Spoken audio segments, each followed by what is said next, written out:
Yo! There we go. Thank you, thank you, fake Pit Vipers, for the save.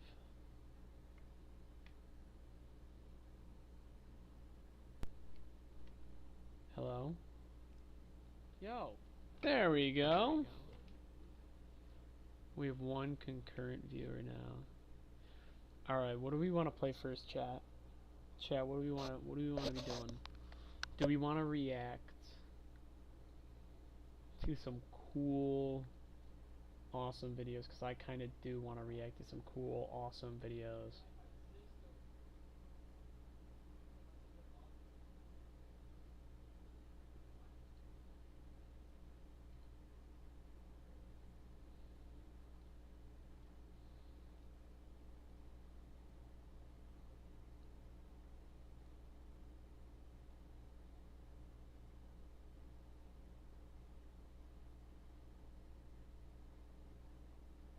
Damn, that's wild.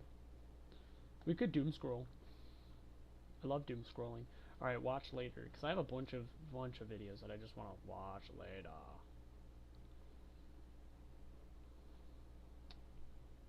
What do we want to start with? Libs freaking out. Oh, we're gonna take that out because I've already watched that. No, I don't want to react to somebody else's reaction. But I have a lot of those. Funniest Trump can't win compilations. That's awesome. That's exactly what we need, folks. Alright, sweet. I mean, that could just... Oh yeah, we're gonna put you right there. No, actually, we're gonna put you like... Actually, yeah, right there. And my main stream is gonna go and hide for a little bit in the corner that we don't talk about. And then we set up the VR tab. Talking politics, the Trump can win. There we go, folks. There we go. We wanna take that out because we don't want to see that right now. We're also then gonna watch this guy. We definitely gonna watch this guy. All right, are we ready? Worry about it, Phil. All right, I think we're ready. We are going to react to funniest Trump can't win compilations of 2024. We're gonna subscribe. Also, you should subscribe to me. Dang, that's 1 million views. It's tragic you only got that much. But hey, I'll share the wealth.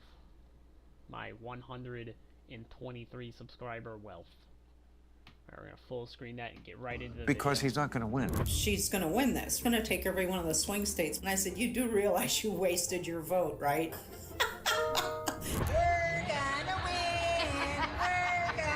There's no world in which Donald Trump could, no imaginable world in which Donald Trump could ever win a popular majority in America. What are we going to say to Donald Trump in November? Bye, bye, bye. We're not in president in 19 days. It's going to be a landslide. I think they're going to call it Tuesday night, too. She's definitely going to win the popular vote. I think he will, of course, go batshit insane, as he always does. He won't accept it. These are the greatest pre-election cocky, taunting videos that Democrats and their supporters made just prior to the election. They aged like a fine milk.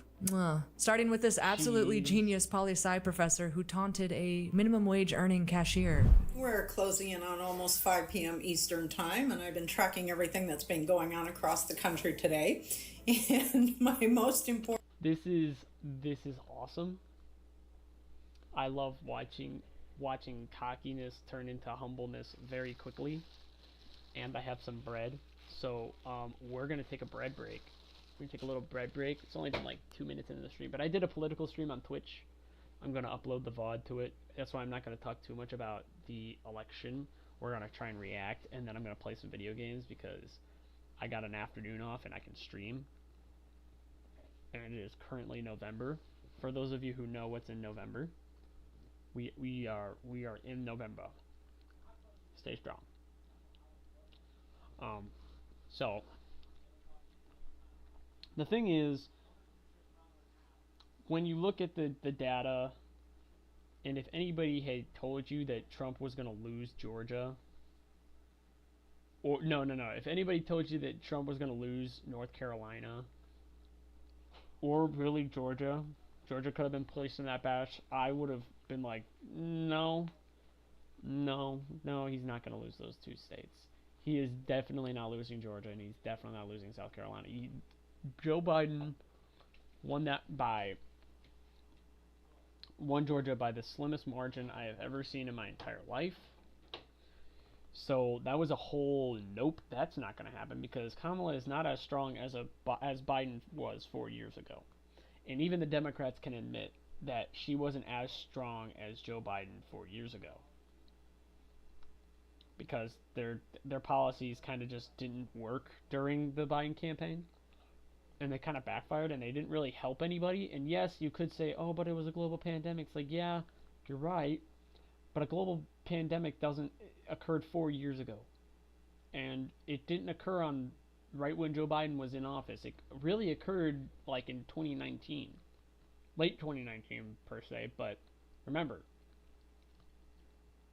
the election was in 2020 November, so that was late 2020. In 2020, we were doing pretty good economically, surprisingly. We were all pretty much on the verge of lockdowns by that time, but we weren't locked down. And then 2020 hit and we all locked down. Well, Biden came in, we all went locked down. It was tragic. Wait, was that in spring of 2020? I think that was in spring, because I remember it fondly. Ooh, we've got a concurrent viewer. Who's on? We have a chat? Chat!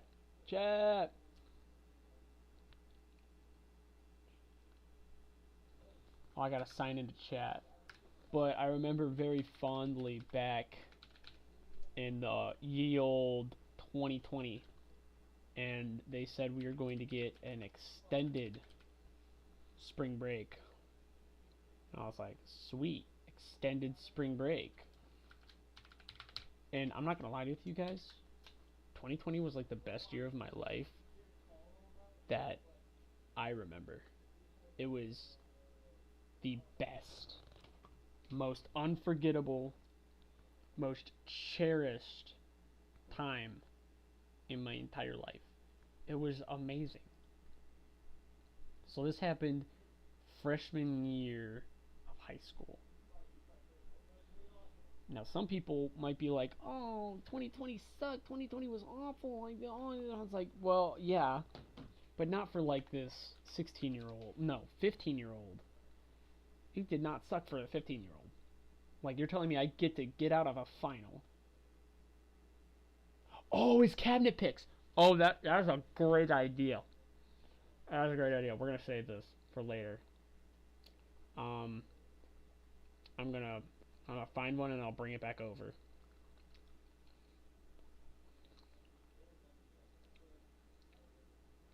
All right. Comp of Trump cabinet picks. Trump cabinet picks. Reacts to controversial Trump cabinet picks. That's 7 minutes of CNN.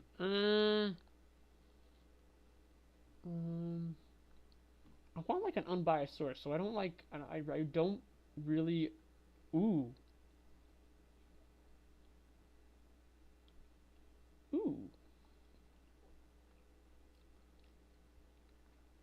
All right, we're gonna do Fox. President.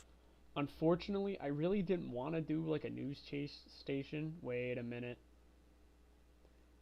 DNA Indian News, Trump cabinet members, full list, 2.0 cabinet members. All right, we're gonna watch that because that is not. I don't like watching regular news channels because like they always have a bias, but like DNA Indian News, they're probably going to be a lot less biased because they don't have as much of an audience and they just want to say the truth so more people come to them, and that's why I go to them. All right, let's see. It's a 2-minute video, so we're gonna be here for a little bit. I know Vivek. Do we have no words? Do we have no words? That could be possible. Alright. The election members will play a key role in the carrying out of Trump's policies in the second term. Fred Big. Here's the full list of Trump's cabinet. Bum, bum, bum. Marco Rubio, age 53. Tapped for Secretary of State in second Trump administration.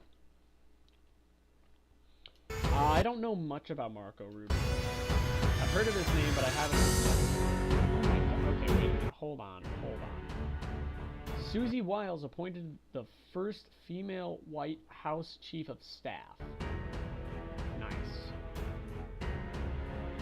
Don't know her. I haven't seen her. Who's this? Shepard Millard named the Deputy Chief of Police under Trump's administration. Interesting. I haven't heard of his name though. Who's this? Tom Hodman. I think I have heard of this guy.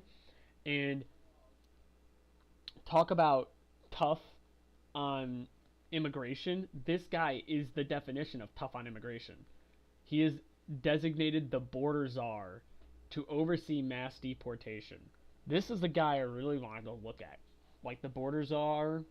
I want to go look at Tom Hauptman. We'll come back to this video in a second. We're going to go look at Tom Hubman. Tom Hubman. Tama. YouTube. Bread. Eat more bread. Alright. This was 24 hours ago. This is News Nation. Now, top of the list of real problems. Alright, I hope they're going to be unbiased, but let's not hope yet. Trump may well move on is immigration. It could be his first major legislative initiative. Now, given that this crisis has been evolving over the years, I wanted to kind of break down how we got here, okay? Kind of looking at the last three presidents as what they faced when they came in and what they did with that, all right? Let's start with border crossing. So let's get the graphics going. Obama, we'll start with him. Oh. He left off. Can you get rid of that, please? Please. Where's the CC? Yeah, get that down there. Why don't you, like, move that down there? I think this was Trump's favorite graph to show people. And let's be honest, it's an amazing graph. It is an amazingly good graph, and it is very persuadable, and it's the whole reason that I think Kamala couldn't talk about the border, like, at all. Because anytime she talks about, I'm going to fix the border, she would have to admit that there was a problem with the border, which there was a problem with the border, and it was under her boss's administration, which she delegated her to be in the same position as this guy, the border czar. Wait a minute. Yeah, the border czar, Tom. So, this is really, really bad. Like, you're going from, at worst, almost 1 million to easily over 2 million in these two. And in this one, you were kind of like, oh, well, we'll see what happens. And then these ones were just like, why? Let's continue. 400,000 illegal border encounters. In Trump's first year, border crossings dropped to a record low of 300,000. Why? That's a record low. Tough talk on immigration, which served as a deterrent. In his last year, and then he had the home country agreements where he was facilitating deals where people kept processing in their own borders, within their own borders. Yeah, his remain in Mexico. That was a strong policy that Trump stood on, like, all the way through his first election, this second re-election that he failed to do, and then this election he played majorly to that. He told them to remain in Mexico, and then Kamala during debates was like, you never did that, and then you would go look at the info and be like, well, he did. Pressuring Mexico to put troops on the border with Guatemala and the border with the U.S. His last year, border encounters were at 400,000, okay? Yep. Now, why'd they go back up? Because the demand returned, okay? Now, you go to Biden. and Trump had set up Title 42, okay, which slowed down asylum because Okay, I'll admit that this graph is a little janky and probably a little off because this looks like it's easily like 4 times, maybe even 5 times its size. So this graph is kind of weird. I don't know whoever made that. Well, maybe. But that... Okay, maybe. Never mind. The graph the might pandemic. not be that bad. That helped. In Biden's first year, though, border crossings skyrocketed to 1.7 million. Why? Wasn't talking tough about immigration, much more welcoming. There was a lot more instability in Latin America. There was a stronger U.S. economy post-COVID. You know, don't sleep on COVID as a factor in this. People weren't coming here because they were afraid of getting sick, or they were sick, and there weren't the same jobs, okay? And that was a big factor in suppressing the demand when Trump was in office, okay? Now, with a stronger economy, without COVID, you see crossings are like 5 times higher than when Trump left office. So what has he done? He has pledged to deport millions of illegal immigrants. All of these guys, you're going back. You're going back. From the country. Deported. That's tragic. Couldn't be me. Come here legally then. Damn, no, I'd try. I don't care how long it takes. I could try and get here. No matter how long it took. So let's compare how each president handled deportations. Obama's administration deported 240,000 migrants in 2016, but their enforcement policy focused, as does Biden's, on targeting criminals, not just those who only cross illegally. When Trump took office, his administration adopted a zero-tolerance policy, meaning everybody is seen as the same level of transgression, allowing immigration officials to deport anyone who crossed illegally. By 2019, deportations had reached a high of 267,000. During his last year, mostly due to COVID, again, they dropped. Biden takes office, his administration issues new guidance to the agents, telling them to target migrants who pose a national security or public safety threat. Okay, kind of like Obama, but maybe even more selective. Deportations, therefore, plummet because you're looking for a smaller band of people, 59,000 in his first year. Just recently, the Biden administration changed its enforcement policies, allowing agents to target migrants who also cross the border illegally. Deportations, of course, pop to 140,000. Migrants are coming to this country knowing that if they come and claim asylum, they can stay thanks to, in my opinion, a broken asylum system. 3 million migrants have pending cases. They wait on average 4 years just to get an asylum hearing, and remember, they're almost all released on their own recognizance, catch and release. So why would you come back if you know you're going to get thrown out? And that is what the system experiences. The question now is, what can Trump do to solve this crisis? And we have somebody who does not fit into the definition of people who are a head scratcher as to why they've been given the position by Trump they've been given. The man that we have tonight is arguably better than any man he could have picked within his reach, okay? Incoming border czar, Tom Homan. Yeah, give that man a clap, let's go, woo! I don't know what he is, I don't know anything about him yet, but that's a cool name. It's Russian name. I mean, this right here, the czar. Yeah, Tom. Russian word. Is that hearing aid? Thanks for having me, Chris. No, it's just... The way I laid it out, pretty straight? Oh, you can hear you. Yeah, a few things I disagree with you with, but I think it's more important, and you look at the numbers on the Biden administration, I care more about the numbers he released in the country more than I care about the deportation, because he released millions of people into the country where President Trump didn't. And that is because, and please feel free to correct whatever assertions I made you don't agree with, you're the boss. But that is because Biden changed the definition of who the men and women doing enforcement should be looking for, correct? They all have drugs. No, that'd be ICE. He has changed the definition of who ICE should be looking for. He's made it clear, Secretary Mayorkas made it clear to ICE that being in the country illegally on its own without a criminal charge, if you're not a public safety threat or a national security threat, they're off the table. So they changed who ICE was looking for. But as far as the Border Patrol, they went from ending catch and release that the Trump administration had to releasing millions of people to the country. That's really the difference. And I blame that on ending the policies that were proven effective in the Trump administration. You know, look, I worked for 6 presidents, starting with Ronald Reagan. I've seen hundreds of policies come and go. I know what policies work, what policies doesn't.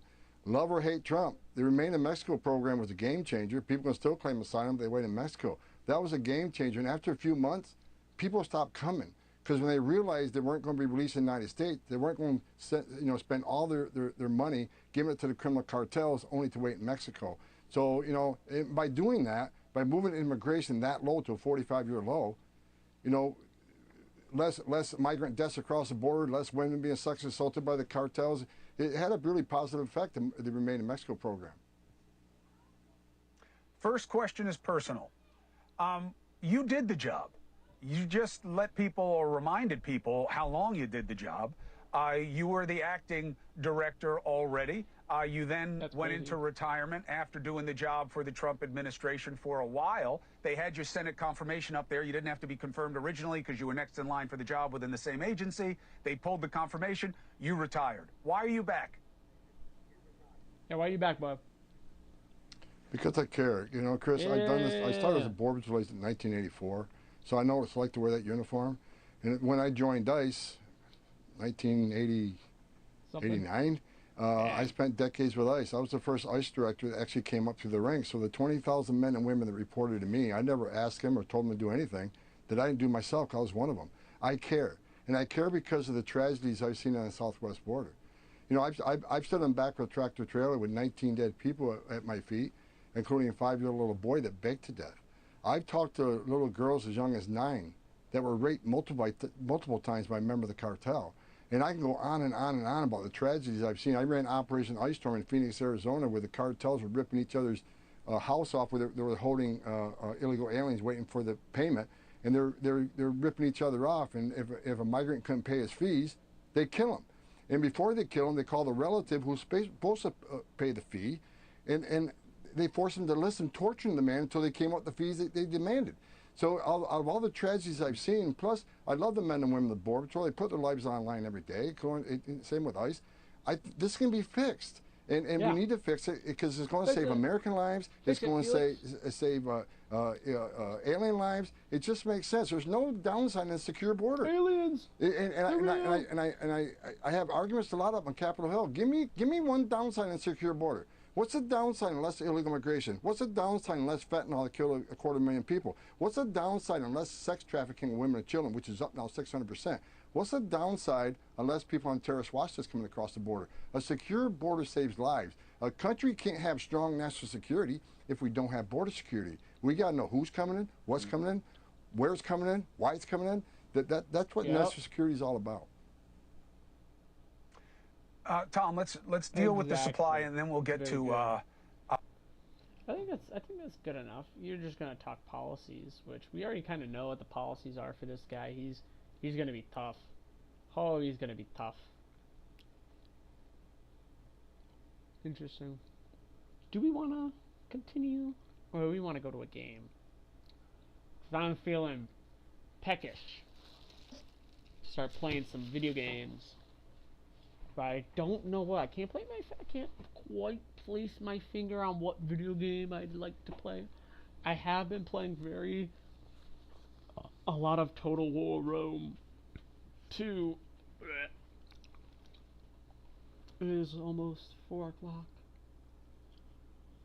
Usually at this point I'm just like, I'm zoning out and I'm playing video games all night. But now I'm streaming. Check Discord. Ooh. What's going on in Discord?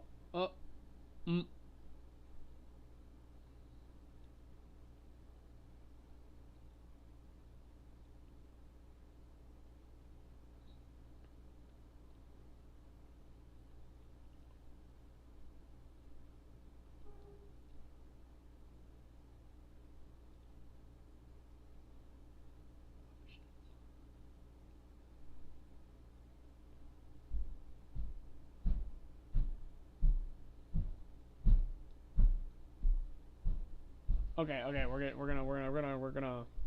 gonna continue our search on YouTube for the cabinets. He seems qualified. I agree that he seems very, very qualified. Like, if I'm gonna put somebody into a position such as that, I'd want to choose him. I'd want to choose him. But we're gonna look into, what do we look into? I want to watch Bosch delete all of his. We're gonna grab that really quick, throw that up here. Come here, Bosch. Actually, we can just send it to the watch later. Watch it later. Matt Genza. And yes, I understand that they're not all carrying drugs, but there are probably a couple that are carrying drugs, and a couple is too many drugs that are coming in. When you got pounds on thousands of pounds, it's not good. Alrighty, Matt Genzi. What is he, Attorney General? Yeah, look at this guy. You know what? Trump's Attorney General pick. Grills, AG, Grayland at judicial hearing. News about Attorney General's. Alright, guys, we're going into the woods. It's CNN. We are getting a very skewed, but we're just going to go into it, see what happens. Some major breaking news into CNN just moments ago, posted to social media. President-elect Donald Trump has nominated his pick for Attorney General, and that is Florida Congressman Matt Gaetz, a Republican firebrand, a lightning rod for controversy. Woo! These confirmation hearings are going to be intense, to say the least. Let's go to CNN's Paula Reed, who has the latest on this. Paula, wow. Yeah, this is certainly a surprise. I've been speaking with sources today. Okay, yeah, CNN, it's a surprise. You guys thought you thought you guys were gonna win. I don't think it's a surprise that he starts picking people the way he's picking them. Like, I don't remember. Oh, maybe they did. Like, they were doing a lot of coverage of who he picked, but he didn't pick very good people last time. But I think he's picking everybody who is, like, necessary. I think he's being very calculating with what he picks here, because, you know,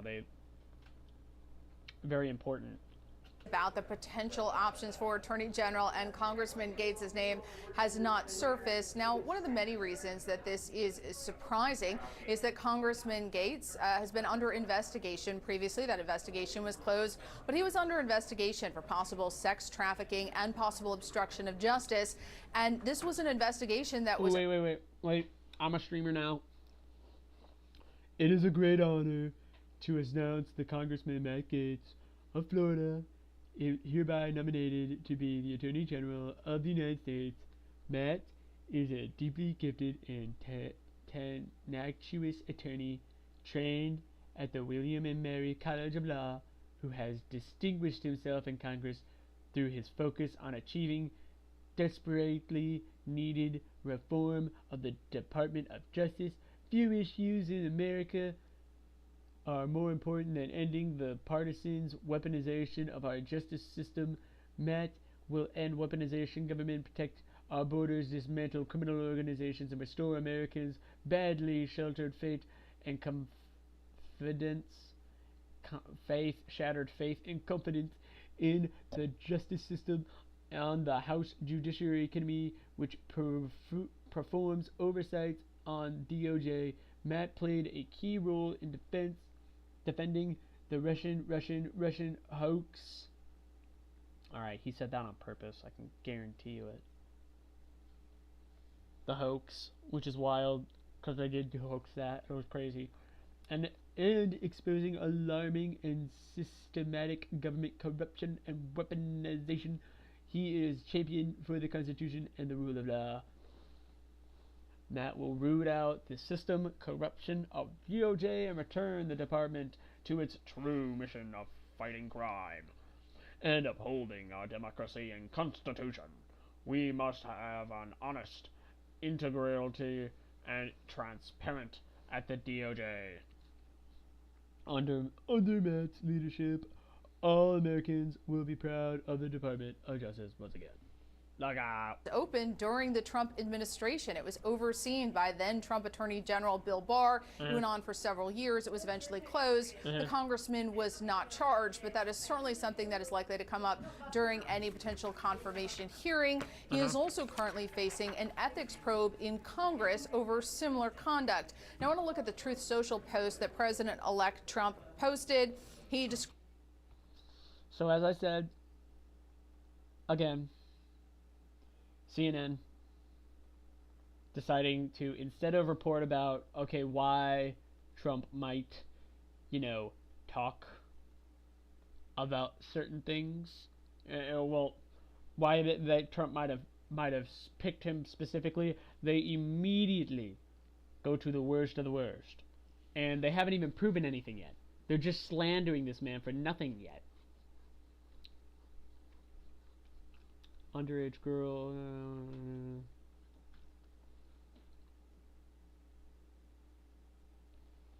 Taken for first.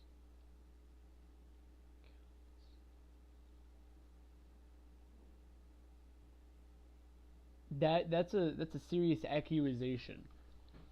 If that is true, then that's a pretty bold claim. But I know they're very serious allegations, but just because they're serious allegations doesn't necessarily mean they're true allegations. They could very, very, very well be false. They could be a false testimony. Now, why somebody would want to have a false testimony on this guy, I don't know. Same reason that some wife of some random guy might falsely testimony against his husband in a divorce court. Like, you don't know the incentive structure. Maybe he did, maybe he didn't. But as of right now, as of this current moment, in this time in history, he is not guilty. And we should be playing innocent until proven guilty. So I'm going to play innocent until proven guilty. If he is guilty, then I can change my opinion about him because his status changed to guilty. But as of right now, as far as I'm aware, he's bragging about it? Interesting.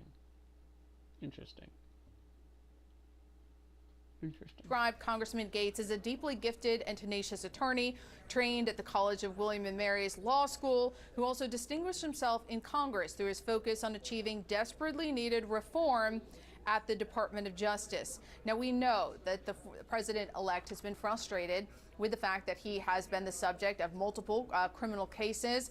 Congressman Gaetz likely has empathy in that regard because he too has been under investigation at the Justice Department.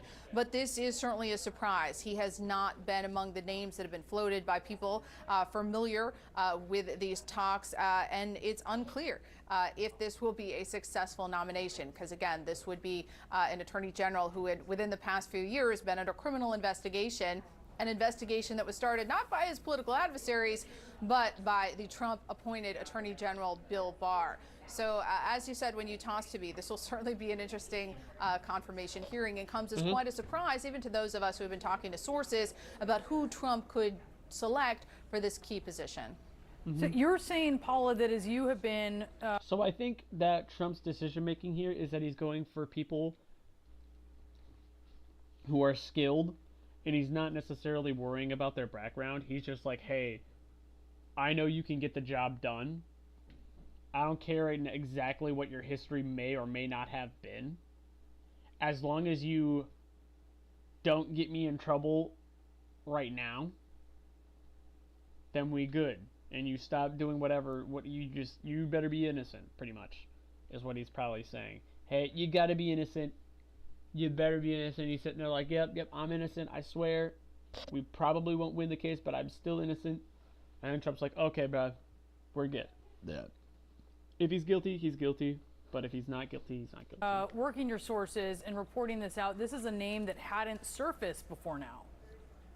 That's exactly right. I've been talking to people about who Trump would potentially select as an attorney general for 3 months, long before he was elected president again. And Matt Whitaker was certainly a name that came up again and again. Ratcliffe's name came up again and again. And even in recent days, talking to people, the Texas Attorney General Paxton, his name has come up repeatedly, but Matt Gaetz' name has not come up in any of the conversations that I have had with sources. So this is a surprise. Now, we did know that the president-elect was a little frustrated with some of the people that he interviewed, because we know that he is looking for someone who's going to go into the Justice Department and likely do his bidding, go after his political adversaries, do what he wants done. I don't think he's going to go after his political adversaries in the way that they think they're going to go after political adversaries. He might be an honest man and be like, you know, I am going to send you to court, but I'm not going to be as demanding on it. I'm just going to be like, you know, Hunter Biden's laptop, I'd like to know what's going on here. Something shady's happening here.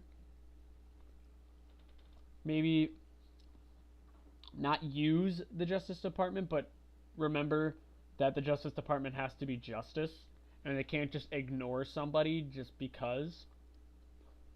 And you can't say that they ignored Trump, because they definitely did not. They tried to get him on multiple counts in many different places, and they pretty much failed most of them, other than the 34 counts of anybody's guess on what he got charged with. But we'll see how this guy goes. We'll see if this guy will pass. It's only been 3 minutes in this. I'm good at this. I'm good at this stuff. It appears that in Congressman Gaetz, he believes he has found that person. He says, quote, yeah. Gaetz will be a champion for the Constitution and the rule of law. So many fascinating angles to this, not the least of which is that Republicans are currently holding on to a very slim majority in Congress, and this is one less Republican that'll be there, at least until a special election is held, to vote for the president-elect's priorities. Paula Reed, thank you so much for that update. Let's talk about this with our... Do we have the lead in the House? Wait a minute.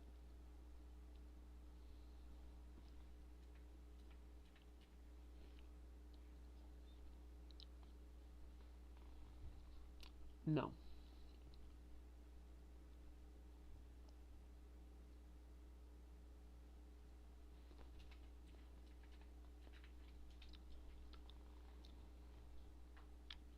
Okay.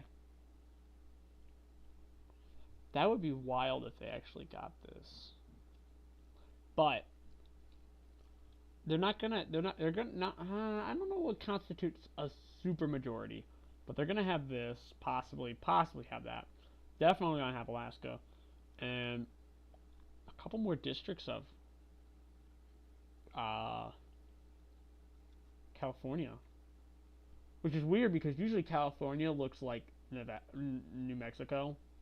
Usually this is what they look like. They're full, like, red states. The Senate. That sucks for the Democrats. That sucks. I don't think Bernie Sanders is a Republican. I think he's more of a left. So that's why he's probably going to go over here, so count him more as a left-leaning. And then he's probably more left-leaning too. So they probably have a 51 in the Senate, which they did. And these guys will probably also, like, vote independently, like, hey, if that works, it works. Our panel, Megan Hayes is a Democratic strategist and served as Director of Message Planning for the Biden White House. Also with us, CNN senior political commentator and former assistant to President George W. Bush, Scott Jennings. Scott, I don't think I'm divulging or betraying any confidences to say that when we told you the news, you were in disbelief. Are you not entertained? I mean, this is the most entertaining transition I've ever seen. No, I was as surprised as Paula, because it's not a name that we had seen. You know, we'd seen some reporting, a lot of different names, frankly, a lot of really sort of well-heeled Washington legal types that were on the list. So I'm as surprised as anyone. But what I take away from this is that this is a president-elect who is feeling his power. I mean, this is someone who is appointing people to things, whether it's Gaetz or anything else we've seen today, who is feeling his power, feeling his influence, doesn't feel like he's in a mood to negotiate with the people in Washington, D.C. He's here to do what he wants to do, and he's going to expect the Republicans to fall in line. Now, all these people, whether it's Gaetz or Hegseth or anyone else, have to go to confirmation and go through these committee hearings and prove themselves like anyone else. But it is apparent to me that Trump is in a decisive mood and is not someone who's interested in picking things that he would consider to be watered down. So that's my initial reaction to this one. We truly learned about it 2 seconds before we came on here, so pretty wild. If Matt can get the job done, that's all I care about. Now, his personal life, and if he's actually doing these bad things, then yes, he should go to jail. But if he's not, which I don't think he is, because I'm a stern believer in innocent until proven guilty. Same thing with Trump. Same thing with Biden. I think he's innocent until he's proven guilty, but I do think that he needs to go through the court of law to see if he is innocent and if he is guilty. I think he is I think everybody's innocent until proven guilty. Without a doubt. Because that's how I would want my life to go. I would want somebody to have me innocent until proven guilty and not guilty until proven innocent. Our court system is innocent until proven guilty.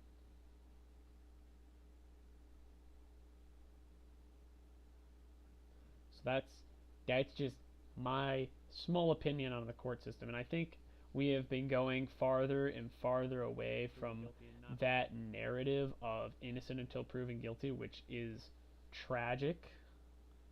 I think that's wrong. I think it is very wrong for a guilty until proven innocent. I think it's just mean. It's just mean, because you never know. Thoughts on Secretary of Defense?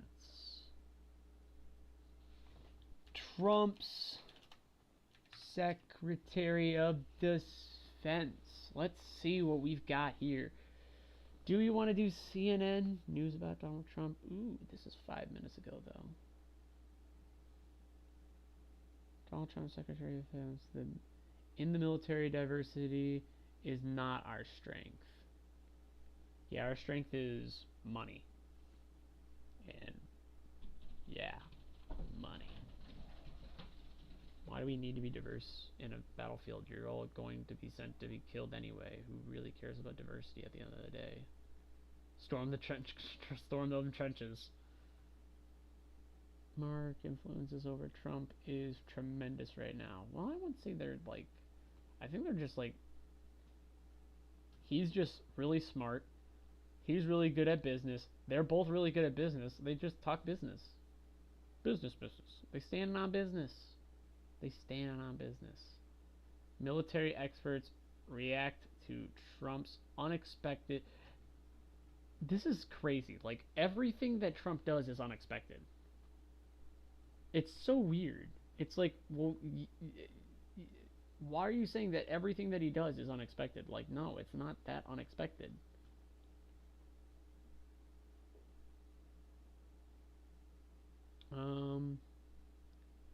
Where is it? Where's the...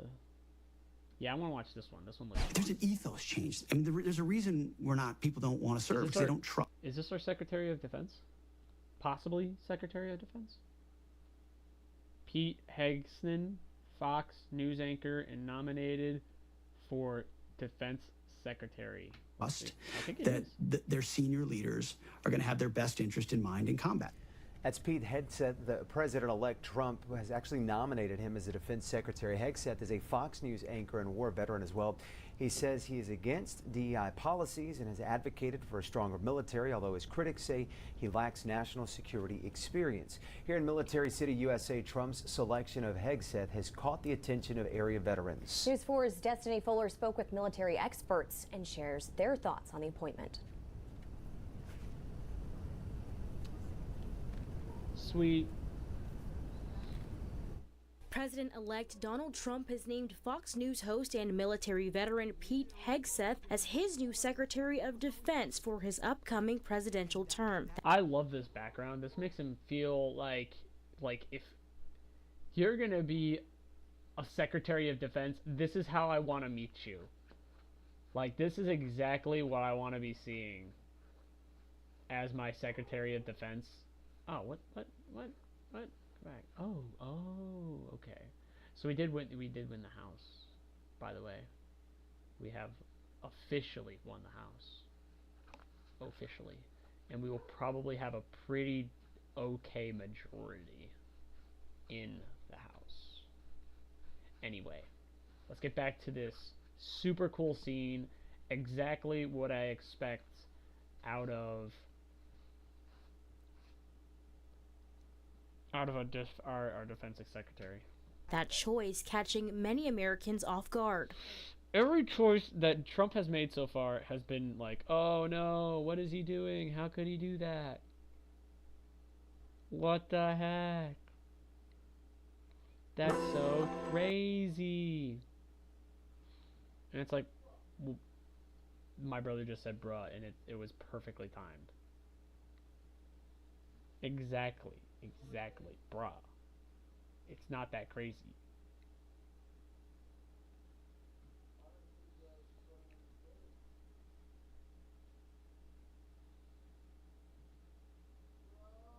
Am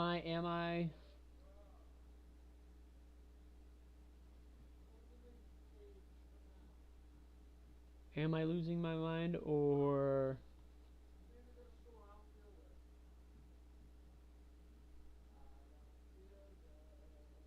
what do we got?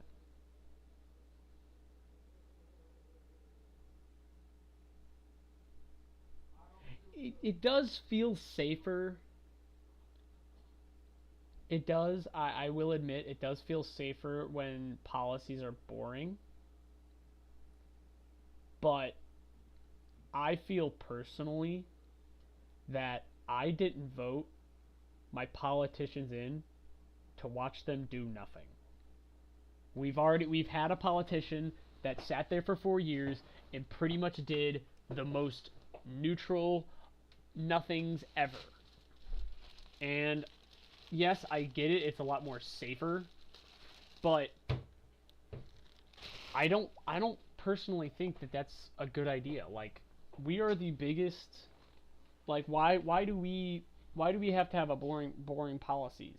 Why do we have to be neutral in everything? Like, hey, America is this way and you guys better respect that. Like, when I vote for a politician, I would like them to do the things that they said.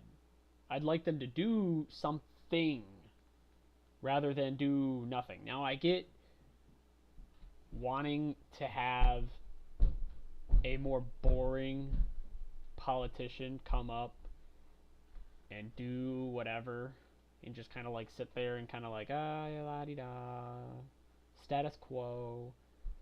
But then nothing gets done, and it's like, and then you sit there and you're like, why would I elect somebody if they're just gonna do nothing? Even Kamala Harris didn't do nothing. Like, I'd rather vote Kamala Harris than somebody who said they were gonna do nothing. Feels like a clown show. It does. It feels like a clown show all the time. I don't know when politics doesn't feel like a clown show, but then again, that's what kind of makes politics so much fun, is that it is a clown show, and you're just along to watch the circus go. Apple time? Maybe these apples are expired? I hope not.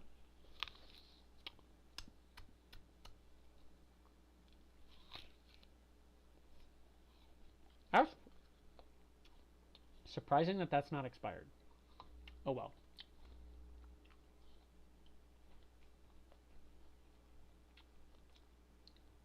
Well, everything that happens gives people a reason to freak out. I don't think there's any Trump pick.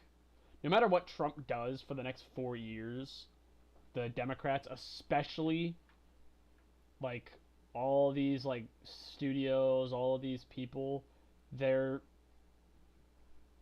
all the news stations, they're gonna freak out over every single detail that Trump does. They're gonna do the same thing they did 2016 to 2020. They're gonna freak out. They're gonna fearmonger every little thing that Trump does. They're gonna make sure that every little thing doesn't get by Trump. Like if Trump does something good, they don't report about it. If Trump does anything bad, if he breathed on a baby too badly, like, oh no, Trump made a baby cry, what the fuck? And it'll become national news for a week. And it's kind of like, well, bruh. Should we be surprised? I mean, President Trump is not exactly a mainstream political candidate. He never has been. He's outside the mainstream. Jeffrey Adicott is a... Are we divided? Yes. Yes, we are divided. Let me just show you. I think we are very divided.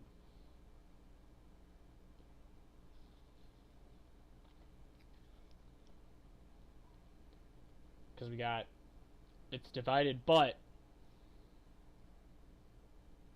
a house divided against itself cannot stand. I understand that quote, but I also think that a house that doesn't have disagreements is an echo chamber and reminds me of a fascist form of government, where there's one person at the top and everybody has to agree with this one person, or a king. Everybody has to agree with this one person.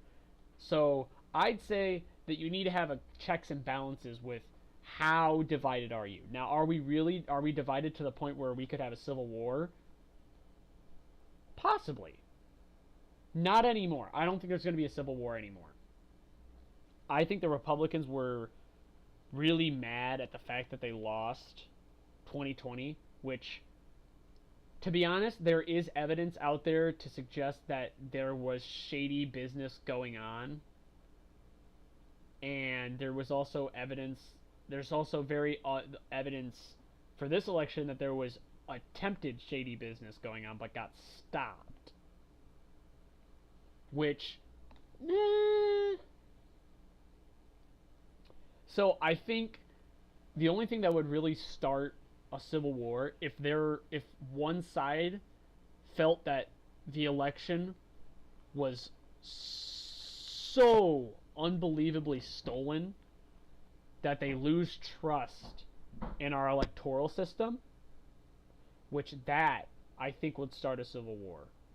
Like, if everybody, like, if one side felt like, either two scenarios, one side didn't felt like they got heard enough, which in this scenario that would be the more likely, or they lose trust in the electoral system. They lose trust in their country. I don't think that's going to happen. Yes, I do think that, I think we would have had a much higher chance of there being a civil war if Trump had lost. Because in this election, it was like, if you stepped back for a second and got out of your echo chamber, which I did go out of my echo chamber. I am currently following Hassan, which is a giant leftist who preached that Kamala Harris was going to win it by a bunch. And I watched him for a long time to get he had the most streams of Kamala Harris stuff that I could find. So I would always watch him. I'd be so frustrated watching him, but I would watch him in the hopes and attempts to find some wisdom. I also watched a bunch of Kamala Harris rallies. I looked at the data and I was like, looking at Trump's rallies and looking at Kamala Harris's rallies, it seems like Trump's rallies have a lot more energy, a lot more excitement, a lot more eagerness than Kamala Harris's rallies, which Kamala Harris's rallies only really had the main, vote blue no matter who show up. But at Trump rallies, I feel like there were a lot more, independents. They're like, okay, let's see how this works out. And then they would go to a Trump rally and be like, hey, I don't really like Trump. And then people, instead of doing what the cult wants them to do, which is scream at their face and tell them to leave, and you're not allowed to question the cult, they'd be like, well, why? And then they'd be like, whoa. I'm allowed to ask questions? Really? But I thought you guys were all crazy racists. It's like, what? And then the black guy sitting in the corner is just like, what are you talking about? We ain't racist, bro. But you guys are all sexist, right? It's like, no.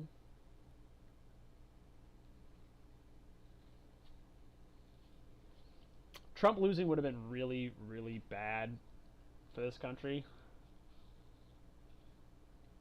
Because if you look at it,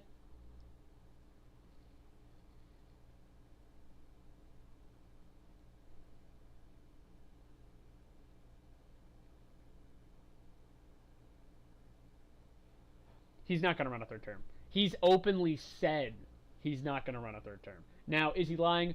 I don't know. But I don't think he is. And we have a lot of laws currently that say you cannot run more than a second term. And it's like one of those laws that's like no one in the... I don't even... I would vote against that. I wouldn't vote Trump in for a third term. I'm going to be honest. No matter how well he does, I would never vote him in for a third term.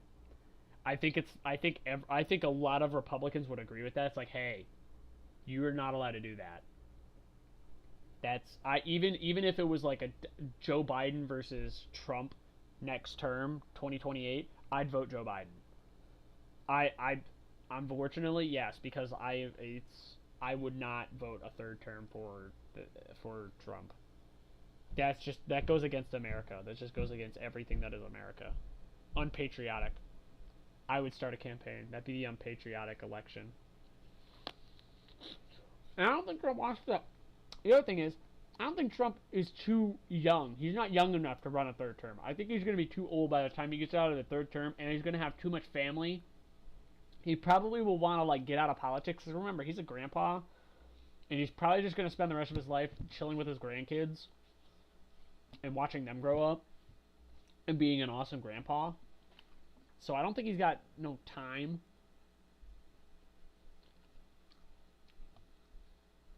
For the shenanigans.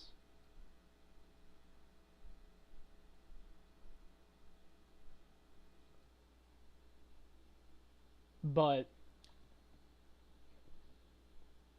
the reason I say that Trump couldn't have lost is mainly because Pennsylvania was way too close. Back when it was Joe Biden,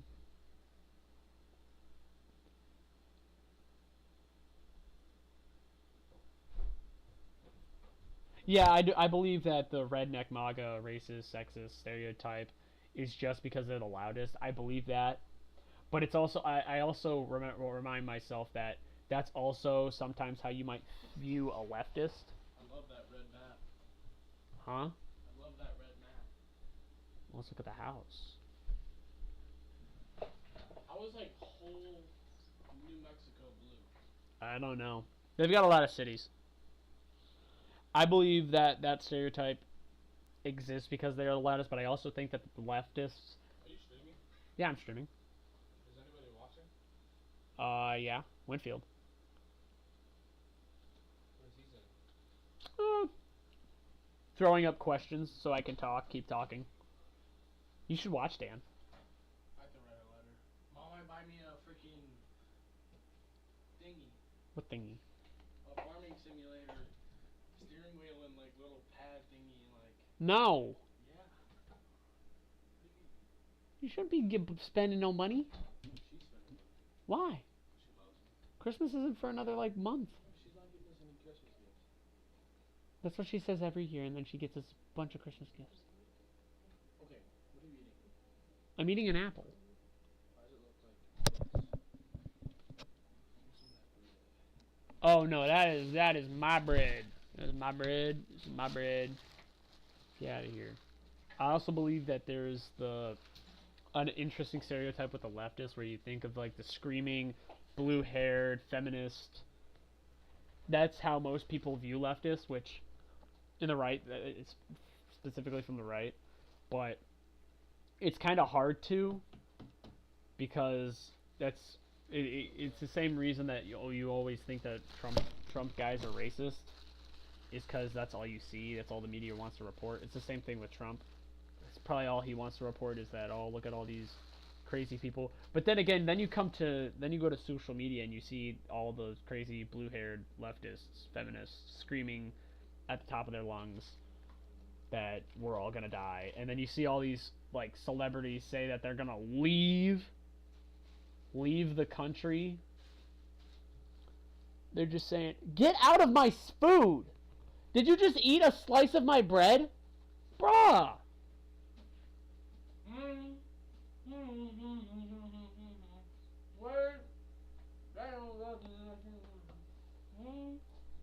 Oh my gosh, let me stream. Now go away, Dan. Go away, because on Friday you're going to have a bunch of your friends over and I'm not going to be able to do this.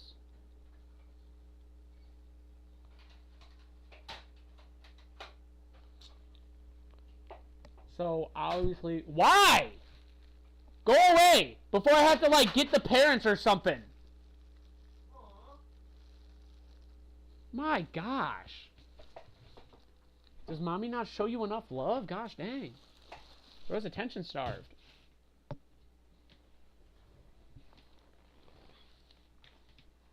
But, uh-oh, what was this? Open studio, what's going on? I think it's a problem both sides have, is that there's just too many of the, like, crazy people that are talking. It's the same thing that all these, like, reporters are like, oh my gosh, this guy's crazy, this guy's crazy, this guy's crazy, and they just don't stop talking about it. And so people who watch it are like, oh my gosh, this guy's crazy. It's like, well, no shit. That's all you've been told. A lawyer and retared lieutenant colonel for the U.S. Army. That's why when somebody says, that's why when you say, this man's guilty, you did all this. Well, let's not say that. This man's done all this crazy thing. Allegedly, he's getting tried for all this thing. Wait, he's getting tried? That means he's not guilty yet. That means innocent until proven guilty. Law at St. Mary's University. He says Hegseth's appointment is unusual. Usually, the Secretary of Defense is a 3-star, 4-star general that's been at all the levels of command. They've worked their way up from the bottom all the way to the top. Pete Hegseth is a fine American, a great individual, a great veteran. I think a lot of people question whether this is over his head. It's like, if you could drive a Ford pickup truck, great. Here's the keys to an 18-wheeler. Despite this, Adicott says this choice could be a much-needed refresher to the armed forces. And I think primarily that reason is his emphasis on getting the military back to doing what it traditionally has done. We don't want to emphasize diversity. We want to emphasize green. As we used to say when I was in the military, we all bleed green. Retired Army General Freddy Valenzuela says he knows Hegseth personally, and while he may be young, his qualities are what will make him successful. Yes, he's not a former general. He's not a former congressman or congresswoman. But you know what? This guy's not a dummy. And this guy follows orders. And he's very loyal and he's trustworthy. As a veteran, he says the American people should give all new appointees a shot before they come to judgments. If they believe in this country, like I think they are, like I think any cabinet member, even under the previous administration, if the country's number one, I mean, if that's the priority, then I think that's the main quality. And it's all about character and reputation. For News 4 San Antonio, I'm Destiny Fuller. That is good. And then you see a bunch of the unhinged, crazy people screaming. Which is crazy.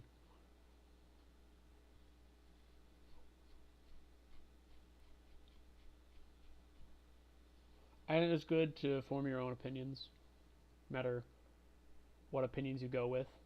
Important encounter. As long as you have formed your opinion on your own best interests, and you've made a definitive choice and stand by that choice, then I think no matter who you choose, you made a good choice. As long as you're not blindly voting that I did when I was voting for the what was it? The judges of where I am. I was like, I didn't do as much research into them as I probably should have. So I kind of just blindly chose them. Was when I went out to get my champagne, I was talking to the guy in the store, of course, asking him, did he vote? And he said he did early voting, and he asked me if I early voted. And he asked me, you know, why I was getting the champagne. And I said, because I'm going to be toasting Madam President tonight. And he just looked at me with kind of like a smirk on his face. And I said, you know, she's going to win this, right? And he says, oh, well, it's very, very close. And I said, no, it's not. He says, well, what do you mean? I said, no, it's not. You're right. It's not very close. It was an absolute blowout on Trump's side. I mean, this is the most modern day blowout that you could get. I mean, a better scenario, the only thing that would be a better scenario is if he won Minnesota. And like a pipe dream for the Republican Party would be a win here and a win here. And maybe a win here. These ones were pipe dreams, but this one was like, it's one of those things where it's like the Democrats are pulling it way too close. Like 50% in a place that's supposed to be amazingly Democrat, and then in New York, 55%? Are you kidding me? That's almost under 10%.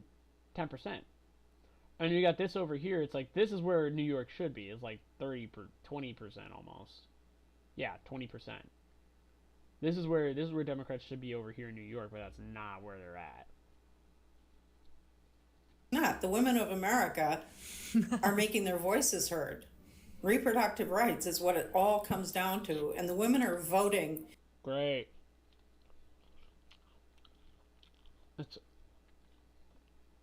I just feel bad for the people who do fight for the reproductive rights, because that's one of the only things that Kamala Harris ran on. And she didn't appeal to anybody else other than the people who were for that specific policy for reproductive rights. Which there were a lot of people who would just vote for just that, but that's not the only policy you should be running on when you're trying to win a general election. In numbers relative to men that are... The other thing is, the problem with this sentiment that the women are going to go have their voices heard, it throws young men out the window. It throws it like the Democratic Party for the past, since 2020 to about 2023, there has been absolutely no care, and most of the time there's been a lot of hate on white men, specifically men. Not doesn't have to be white, but specifically man. And it's kind of sad to see the like my demographic get shit on for the past 3 years, and then all of a sudden out of nowhere they start trying to get our favor, and it's like, what? Why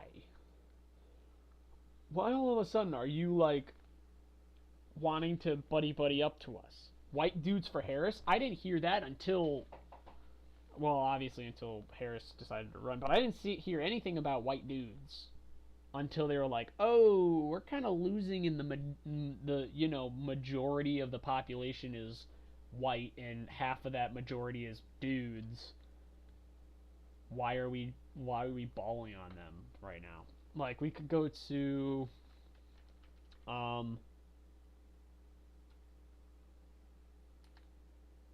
the corn ad that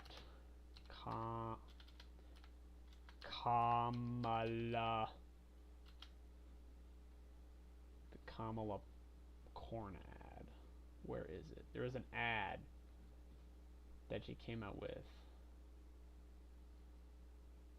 Is that a B or a D? Yeah, my bad. There was a ad that Kamala Harris ran, and it was all about, like, if you vote for your Republican congressman, they're gonna take corn away. And you obviously understand what I'm saying by corn. I'm saying it with a P. That's what I meant by it, but I probably can't say that on YouTube.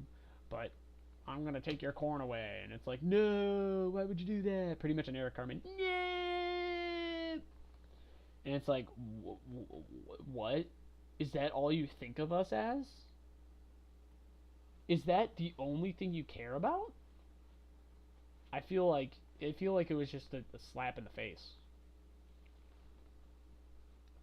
Like, I've always just felt like that the Democratic Party has always just slapped men in the face. Doesn't matter who, where, when, how, just slap. Get out of here. No.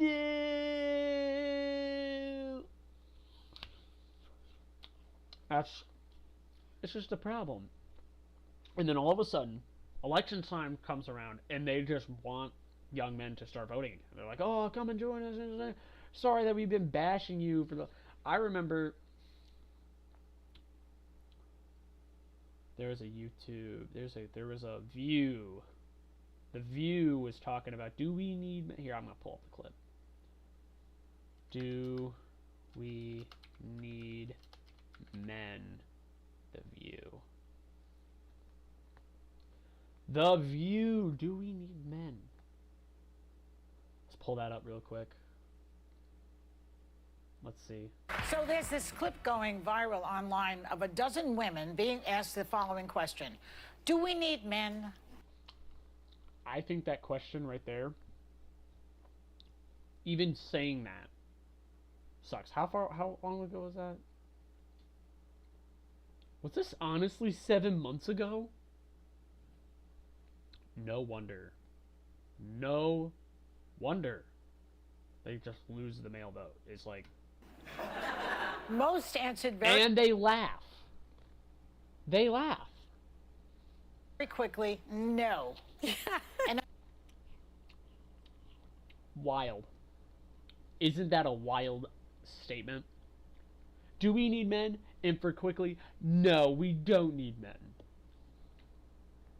Well, you needed men during this election, and obviously you didn't get any because you didn't, like, do anything for them. And now you lost the election. Congratulations! This is why the Democratic Party has lost all the male votes. Or at least a majority of the male votes. It's because of stupid rhetoric. Like, imagine if I went up onto, like, literally any podcast and asked the question, do we need women? Like, I would be told I was a retard and probably kicked off of whatever show I was on. Like, that's a non-starter. Of course you need women. But then the women, like, turn around and are like, do we need men? It's like, what? Are you kidding me? All right, let's continue. only one said she thought women needed a man in their lives. Only one. But when men were asked a similar question, do we need women? Most of them said yes. Not for the reasons that you would want us to need you for. Like, I need you because I need somebody to marry. I need a woman to marry because I don't feel like being gay. Because that's kind of gay. I mean, only if you get that. It's pretty gay to like a guy. It's like almost the definition of it. But that's why I need women. But then women turn around and are like, well, I don't need men. It's like, really? You don't. You would live perfectly fine without a man. Or without men. Like, this question isn't like, do you need a man in your life? It's like, do you need men? Do women really need men? And it's like, whoa. So why do you think that is? Because men are useless. I mean, why? It's just... it's speechless. It's speechless. And I'm pretty sure a couple of these women on this panel are married. It's like, you have a man in your life. What are you talking about? And by the way, I want to differentiate between straight men and gay men, because I think I would die without gay men.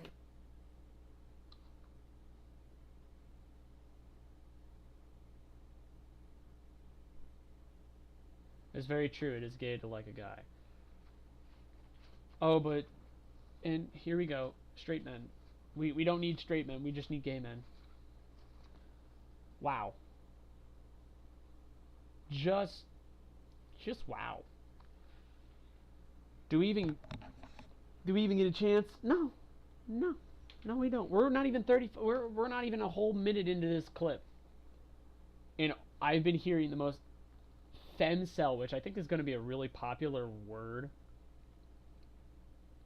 I think it's going to be a very popular word in the next couple of years, femcels, because they've just, like, most women who voted for Kamala Harris and that are crazy about Kamala Harris, like, let's differentiate them. Women that have voted for Kamala Harris and are crazy about her, they, like, are all playing this game of, like, we're gonna hate on men now, because men is the problem, men is the reason we lost.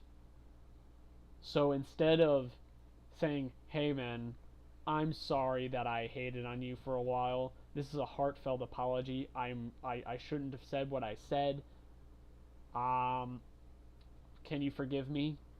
Instead of saying shit like that, they continue they'll continue to say stuff like gay men. Nobody can help you accessorize like gay men. Nobody can help you keep you from doing harm to yourself like gay men. But with the exception of somebody like Steve, I think Steve is very self-sufficient. That's Joy's husband. But like my husband, it takes a village of women to make sure that he's not emaciated, starving, and living in his own filth. He can. It also takes a village to build the, like, fucking studio that you're sitting in right now. My bad language. But it also takes a village of men to build the studio you are currently in, hating on men with. You know. Yeah. How about you guys? Because I know for a fact there was not that many. Yes, we're watching it right now. We are watching that right. Oh no! Can I put it in? Ooh! Copy URL. Get this ad out of my face.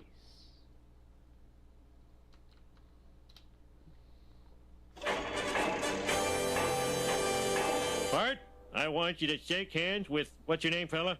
Roscoe. Roscoe here runs this mill. He's gonna show us around and let you get a first-hand look at real all-American Joes doing what they do best. Why the hell would I want to see that? You'll thank me on your wedding night. We don't need men. We don't need men, guys. We don't need men. What are you guys talking about? We don't need men. Not necessary. Not necessary at all. Hey, listen up. I want all of you to say hello to the Simpsons. No! It was a trap! Has the whole world gone insane? Stand still, there's a spark in your hair. Oh my gosh, they're all gay, no! Get it. Then we do need men now. We do need men now. Oh, they're all gay now. So these are the men we needed. These are the men we needed. Hot stuff coming through. Dad, why did you bring me to a gay steel mill? I don't know. This is a nightmare. You're all sick. Oh, be nice. Oh, my son doesn't stand a chance. The whole world's gone gay. Oh my God, what's happening now? We work hard. We play hard.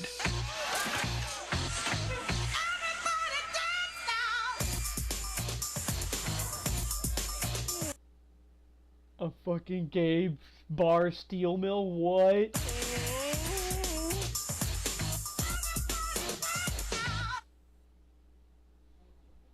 Wild. Just wild.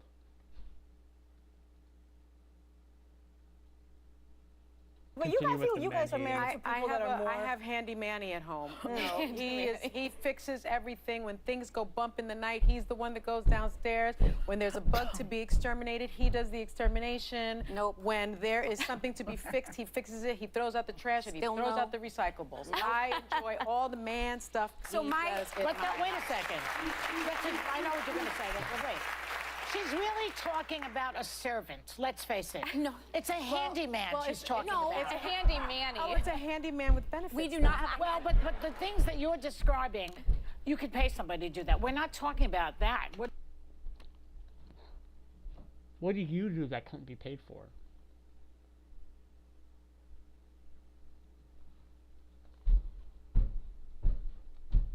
Other than get pregnant, you couldn't pay. Well, yeah. Other than that, other than childbirth, that's the only thing you couldn't pay somebody to do.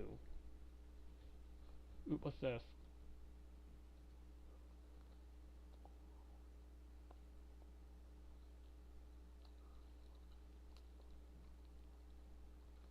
Oh no, I'm getting copyrighted. Oh no.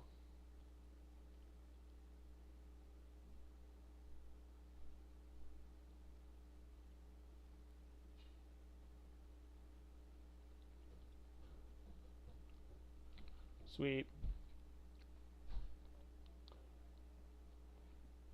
Well, I don't even want to watch this, bro. It's just sad. But it proves my point. It proves the point. Oh, it's just delusional after delusional after delusional. I'm surprised that was 7 months ago. I was so close to the election.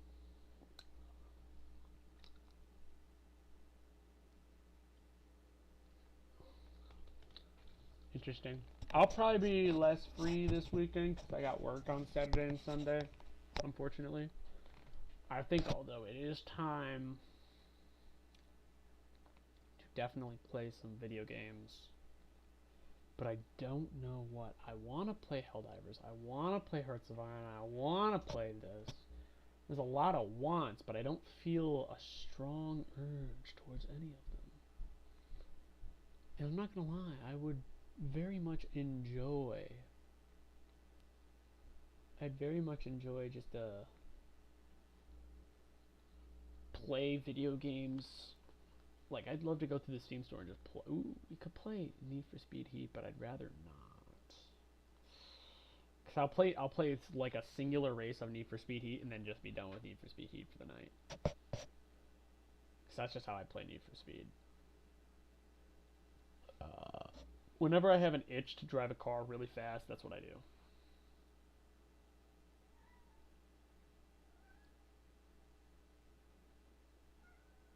Guess we're playing Helldivers then. I do need to... Should I set up music? I shouldn't set up music, we're fine. What? A space station? We need to go into Helldivers. I think there's something going on in Helldivers. I will go to the Discord server and join the gaming. There you go. I'm gonna have to set this up. Sorry guys, you're getting a black screen. Tragic.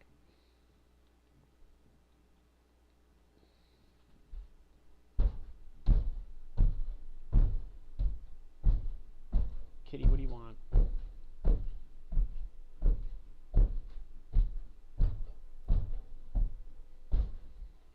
Alright, Kitty, you're trying to get up on my table. You gotta get down now.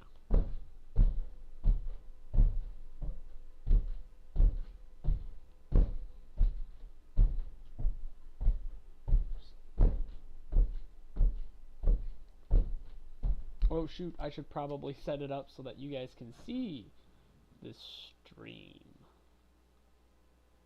Can you? No, you guys can't.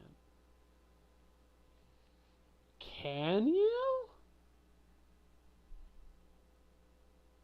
No, you guys can't. No, never mind. What am I talking about? I stand corrected. Oh shoot, I don't have any volume on this. Whoopsie. Alt tab. Alt tab, and I'm having bang. Kitty! That's my bread! No, kitty! What is that? Tab that. Okay, whatever, that's there. Woo! Alright. Do I have anything else that I might want to delete before I get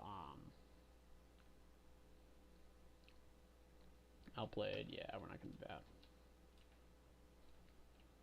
Alright, I probably should add a little bit of audio because... Oh yeah, that's fine. Just a little bit of audio. Alright, let's see. Yeah. Alright, boys, let's see what happened. The time has come. The time has come. The Democracy Space Station is fully constructed and ready for activation. The sole remaining step to bringing the space station online is procurement of enough E-710 to power its state-of-the-art high-efficiency auxiliary drivers. Haste is critical to rebuild automaton jet brigade has been spotted amassing on Vernon Wells. An attack on the DSS logistics hub on Tersh is likely imminent. If the hub is seized, the DSS itself will be next. Fighting the fight brigades will slow their advance and reduce the strength of each successful attack. Once online, the DSS will immediately connect to every Helldiver super destroyer from their galactic maps. Helldivers will vote to move the station and donate resources to activate the tactical actions. Woo! Sweet. Oh, we killed 500 Tyranids. Alright, so that order's been complete. Let's see what's this. Defend this. Could fight this. Ooh, we could fight that. Yeah, let's fight. Oh, they want to go at Vernon Wells. We only got 100 on there. What about this? 2,000 here, 3,000 here.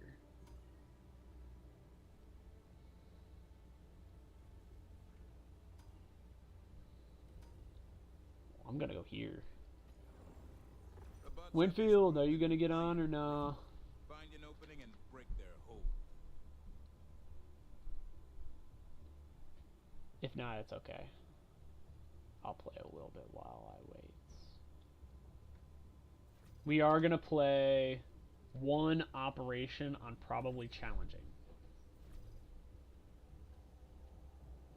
Ooh, ooh, ooh. Ready for another mission, Put it that one. Helldiver?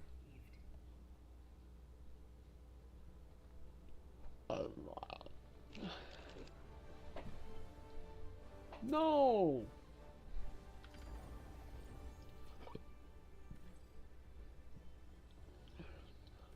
Allied destroyer coordinates received. I love destroying factory striders. They're my favorite. Biotines I do not like. Initiating FTL jump to the Mostia system. I very much dislike Biotitans. I feel like they're the worst to try and take out. Other than the fact that like my guns can take them out. Alright, so we need that. Hellpods prime. Shield generator, definitely. And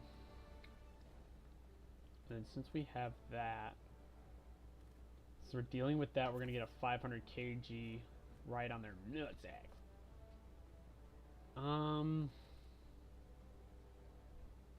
Call in time. Oh, that's only really like 100 seconds, so that kind of sucks. Shit, I need to move. I need to move quick.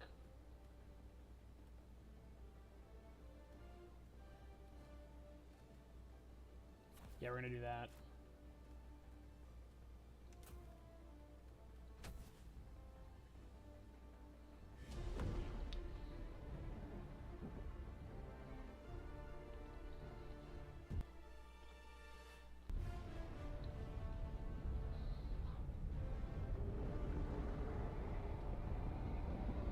whatever that is, whatever Brawno fired 18 DDD is, I want that emblem.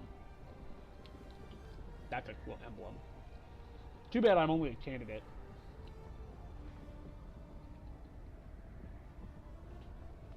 I'm only rank 1. So tragic. Haven't ever made it up in the world. Haven't made it that far in life to do that.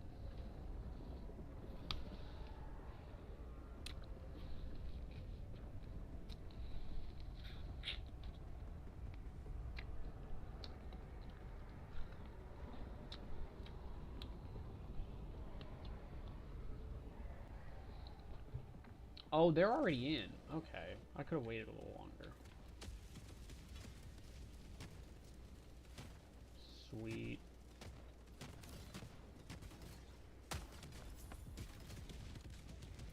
First bullet is right on the money.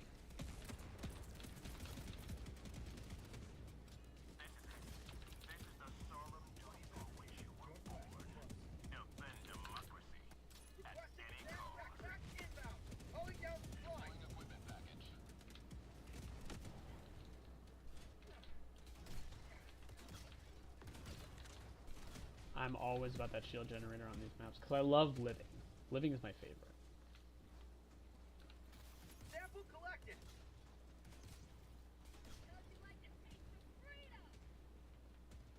Lots of destroyed tanks. Very good. Oh no, I hear. Oh, I could have died right there. Oh. Never mind, I couldn't have died right there. Ooh, there's a factory strider still running around. Request approved. Deploying reinforcements. Ready to liberate. Tagging map. West. 200 meters. Yeah, they're in there.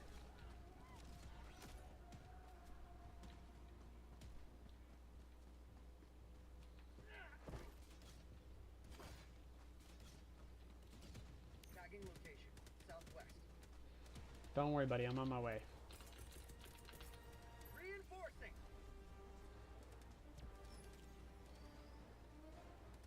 Marking location. Cancel that.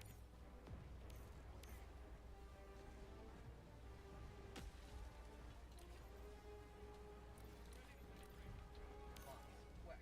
50 meters.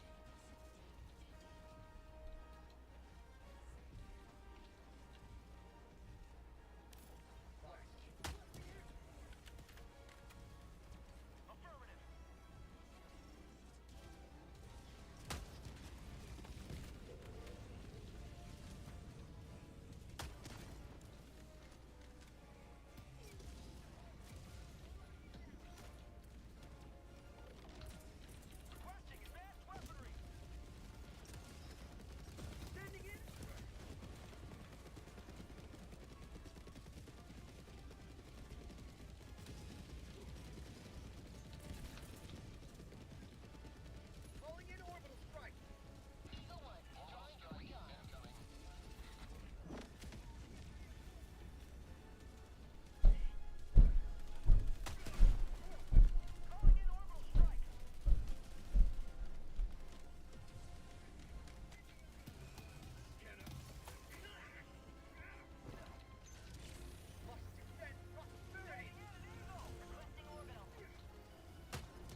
No!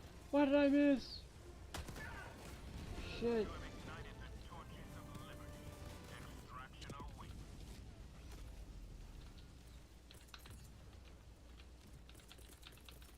Calling in reinforcements. Throwing supply beacon. Deploying equipment package. New mag.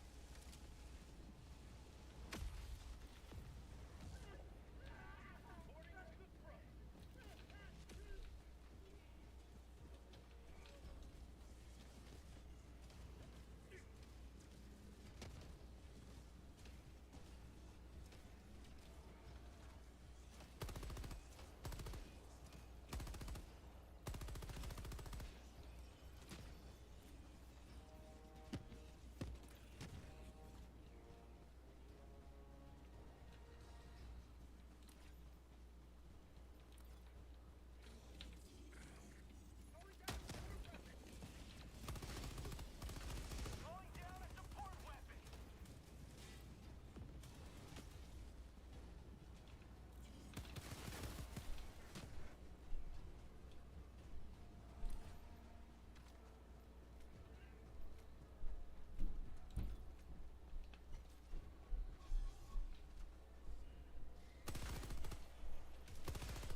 Eat it.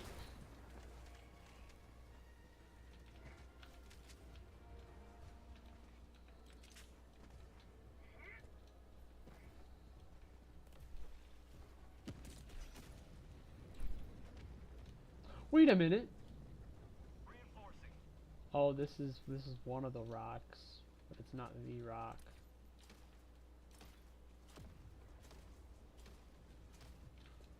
Nice shots. Although no samples.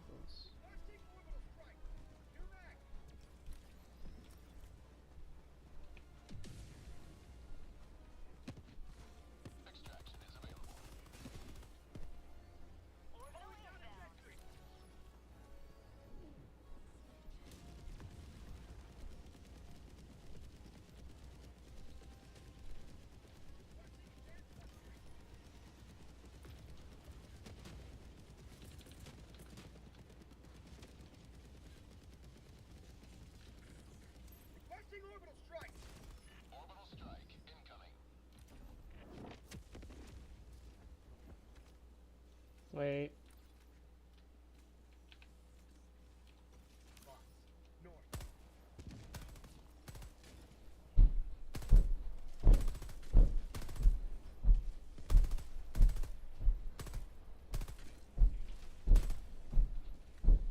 Reloading.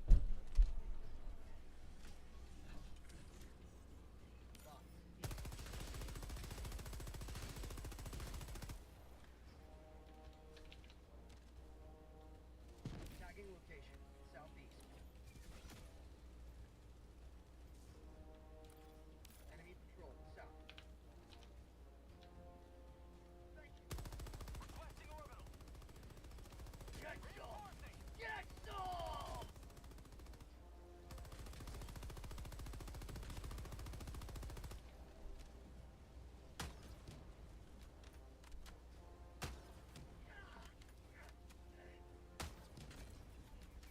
Outpost cleared. Rolling in orbital strike.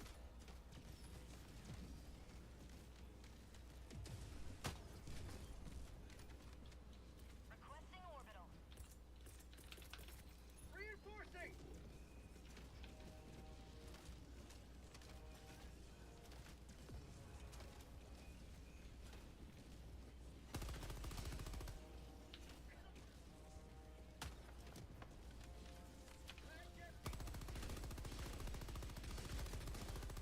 That's called democracy.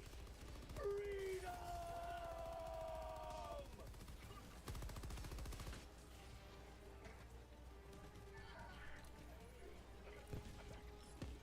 Dropship.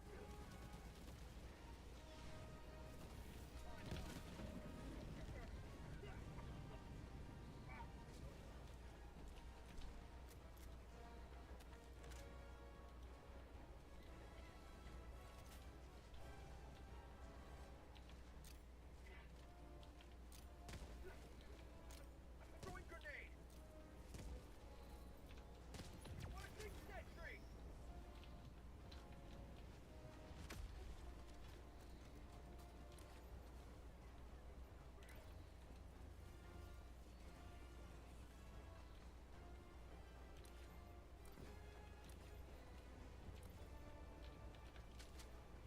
Requesting locker.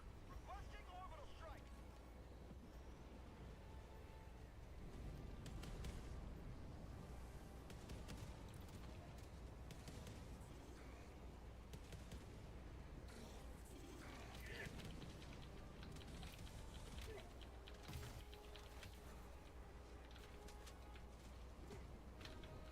Calling down a support weapon.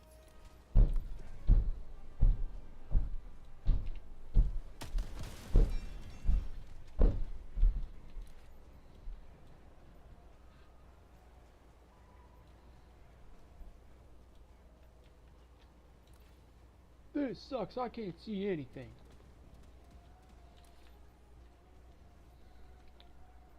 You may proceed to extraction when ready.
pin, southwest, 200 meters. I'm on my way. I'm with Brett.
Calling down a sentry. Calling in extraction. Extraction request confirmed. Shuttle inbound.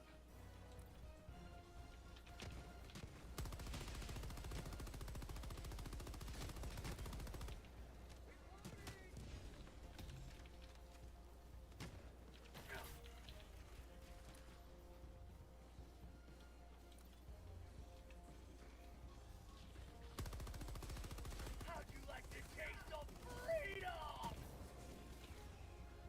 ETA T-minus 1 minute, 30 seconds. Tagging map. Northeast, 50 meters.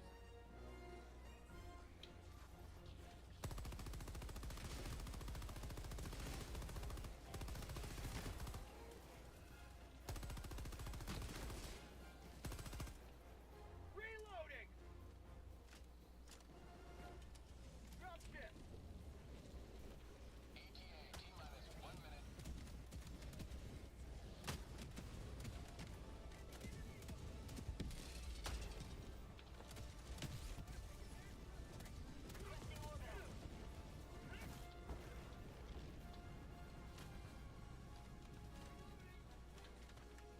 Requesting sentry. Outpost destroyed. Let's go! 30 seconds.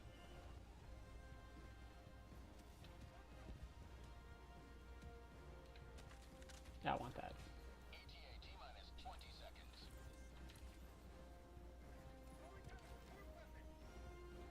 Dropping a pin east, 50 meters. ETA T-minus 10 seconds. Clear landing zone. Requesting air support. Coming in hot. Pelican 1 arriving at coordinates. This is Pelican 1 preparing for touchdown. Eagle 1 rearming. Be back shortly.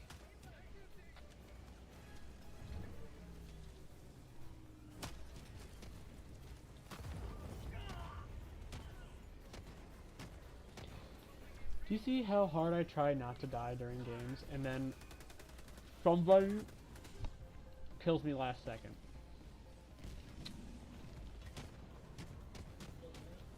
Yeah?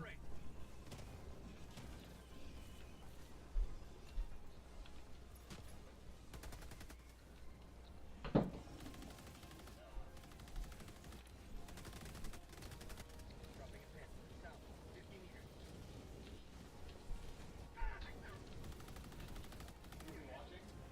I don't know. Maybe. Pelican 1 preparing to depart. Shuttle launch in 20 seconds. Extraction complete.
Obviously, I'm clean off.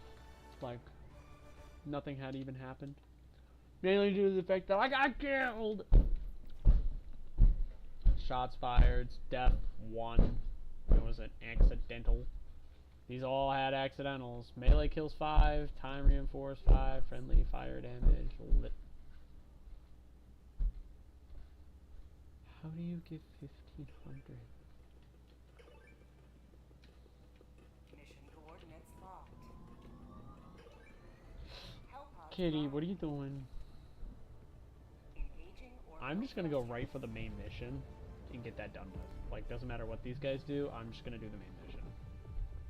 orbit synchronized. Or I could just go and kill everything. I'm probably just gonna do the main mission though.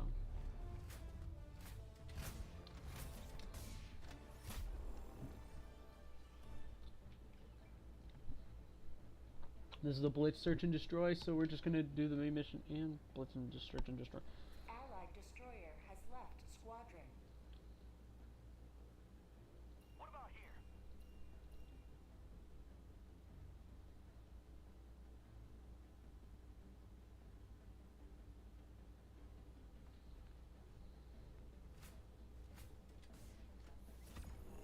Yeah, it's a good spot. Alright, since we're trying to do this really fast, we're gonna hit that, and we're gonna hit that way. We're trying to go fast, so pay maybe an exosuit with this. I know exactly what I need. Expendable recoilless anti-tank. That, and then I need these guys as my, like, defense.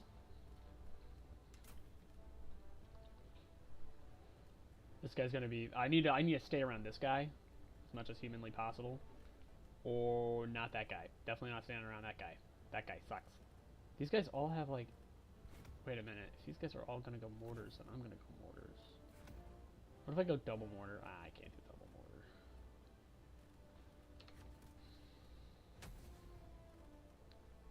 Launch initiated.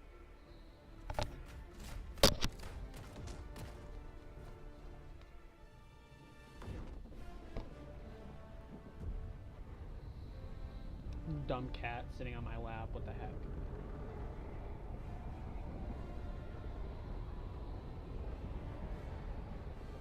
It is a stream. We're streaming, yeah, with a cat. Dumb cat. Don't like cats, but it's a dumb cat. Alright, you've had enough pets. I'm ignoring you now.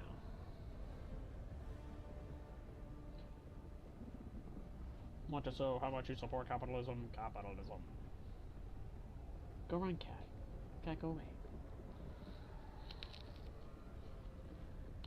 You cats love you when you ignore them more.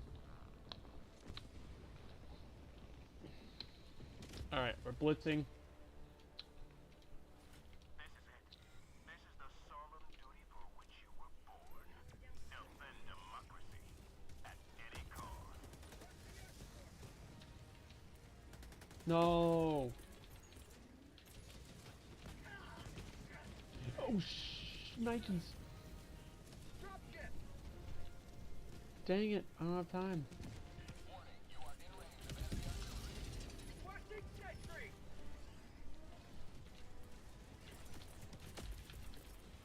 Watching tac-tac. Warning, you are in range of enemy artillery. Calling down a support weapon. Please, I thought you would attach. I didn't change my grenades out.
Engaging sentry!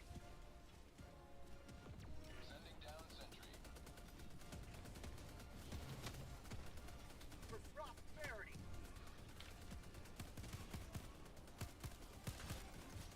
Bag's empty.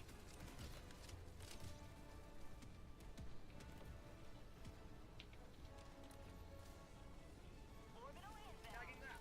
West, 50 meters. Outpost cleared. Rare sample collected.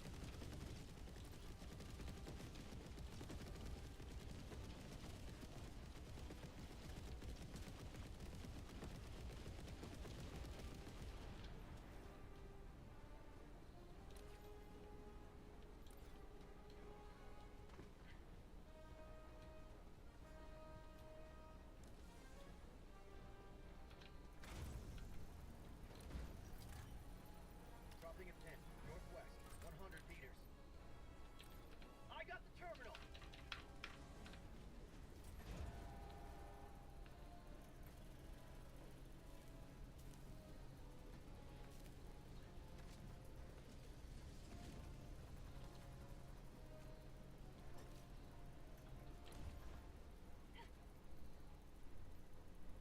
Tagging map, northwest, 100 meters. Engaging terminal!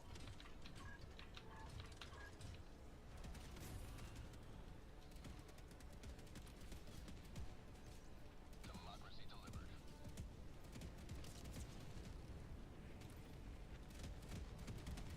Automaton outpost scrapped.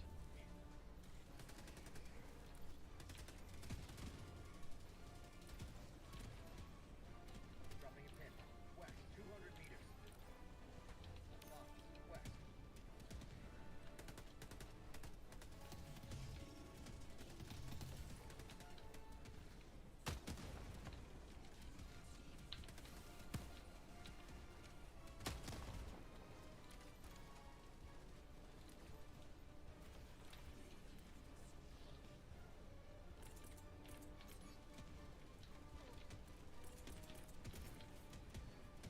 Calling in orbital strike. Gas strike incoming. Calling down a sentry. Sending down sentry. Calling down supplies. Sending down equipment package.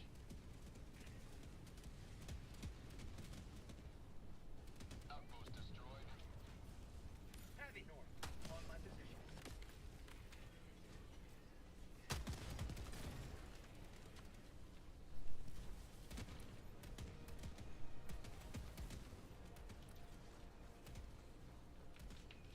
Rare sample collected.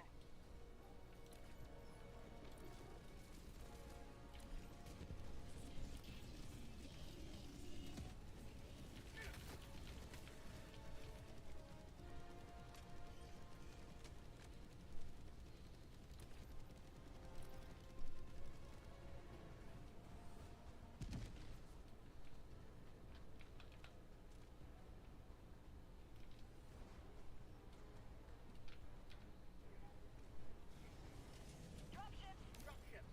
East. Orbital inbound. Requesting advanced weaponry. Out of ammo.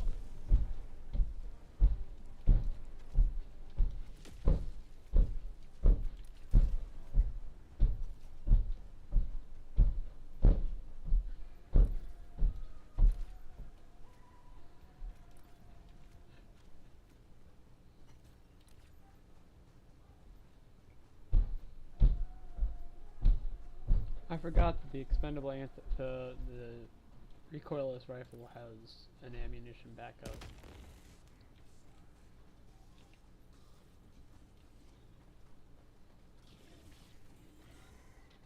Drop fabricator. Southwest.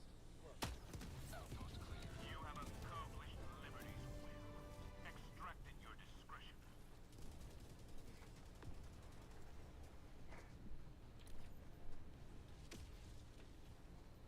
5 minutes remaining. I repeat, 5 minutes remaining.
go! Woo!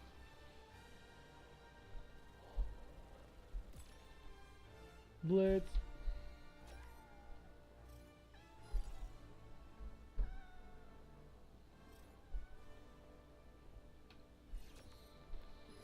I didn't die at all. That was the first mission that my character did not die. Congratulations, we didn't die.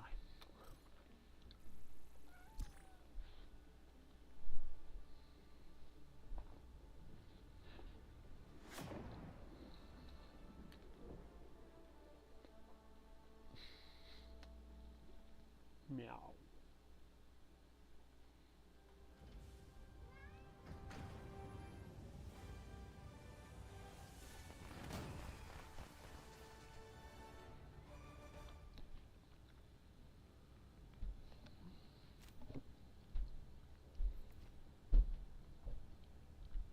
There's nothing sweeter than victory in the name of freedom.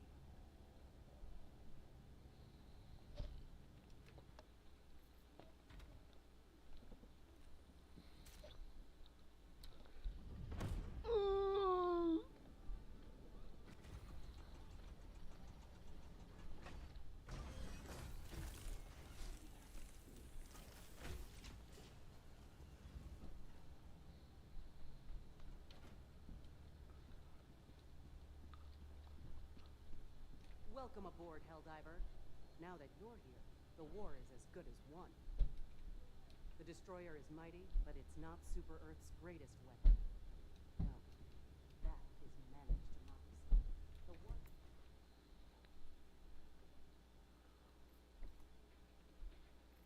This isn't their best, guys. They're the true Americans. We can do better.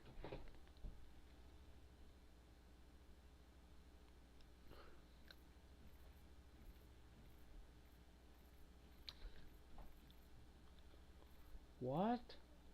The sterilizer?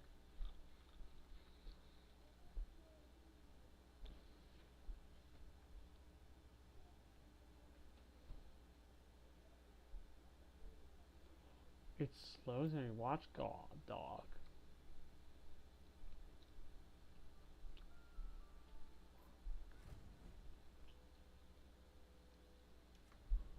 Every citizen gets to select which government-provided career best suits their dreams. Oh. Oh.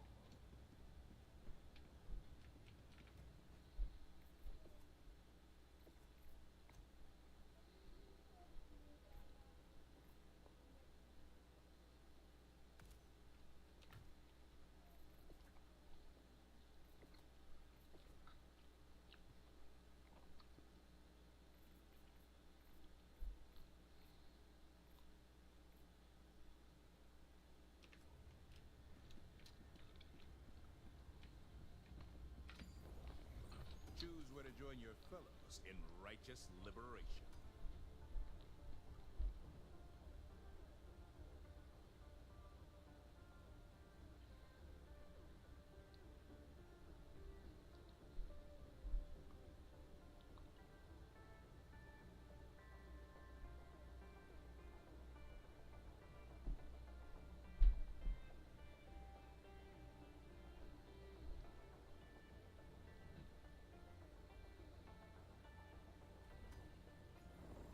The bots plunder this planet of every last resource. Go forth and reclaim our land.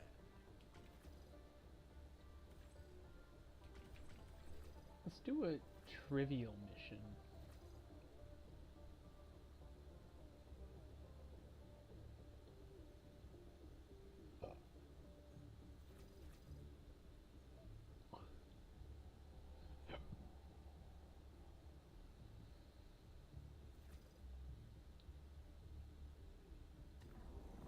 Let us continue. Mission coordinates locked. Illegal broadcasting. Hellpods prime. Engaging orbital. Let's see how fast I can get this mission done. I think I can call it in less than 2 minutes. Orbit synchronized.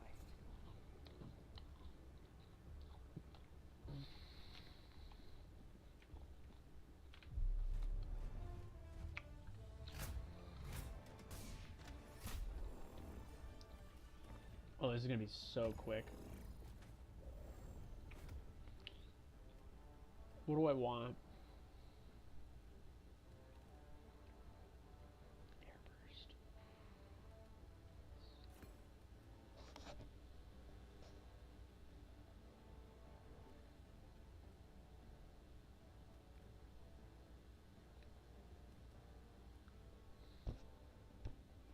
Do I want the Stewart though? I don't think I do. Actually, we're gonna build a new.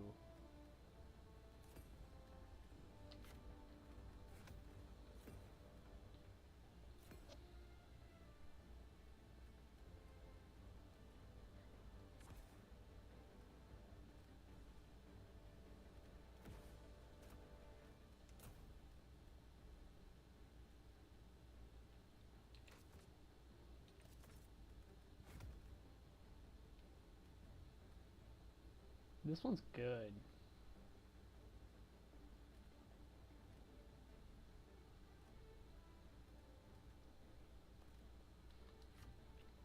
I wanna... Probably not gonna need that. Could probably grab this.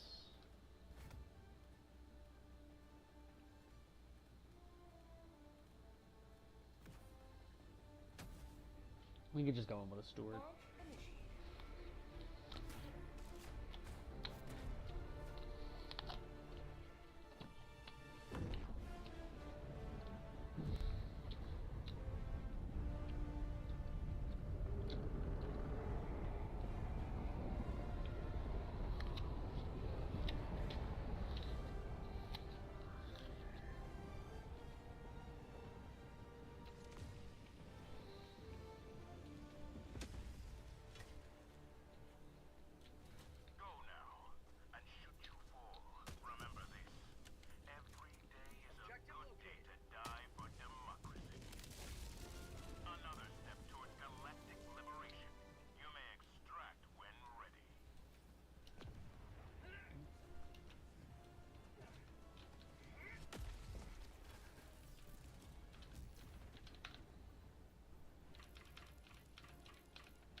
I should get that one stratagem that makes it.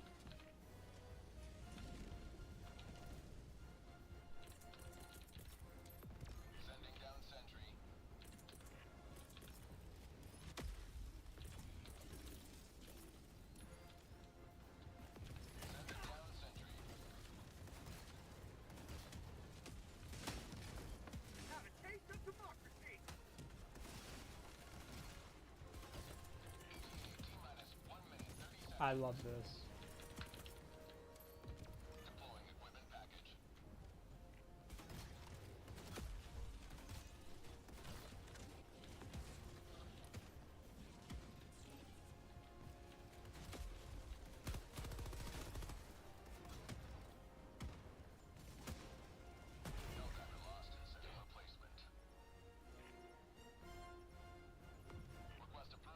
No way.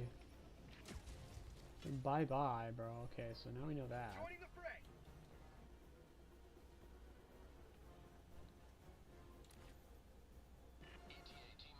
Damn, bro, that was fucking tragic.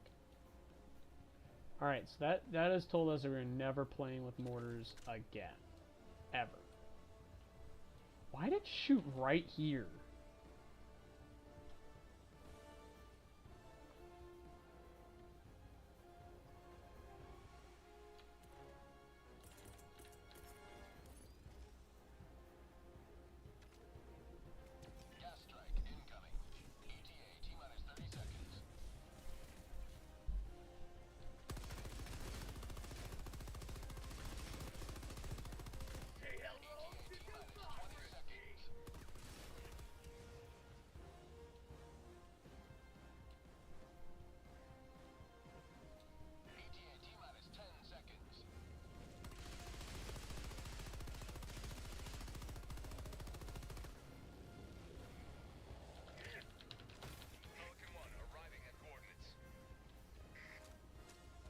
Alright, so we'll be able to complete this guy's... Ooh, we're gonna set a timer. Timer. Stopwatch. How long will this Helldiver last? He has so far last 3 seconds. Just continue to do these trivial missions. And we'll do...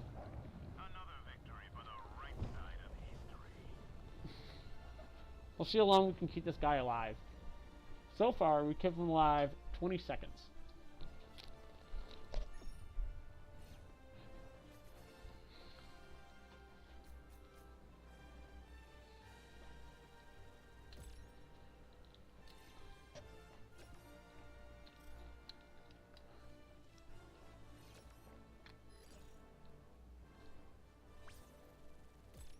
I'm not looking for XP, I'm not looking for any of that. You know what I am looking for? You know what I'm looking for? I'm looking for this. Squad Impact 3? Really? Usually we only get like 12 for like a suicide mission.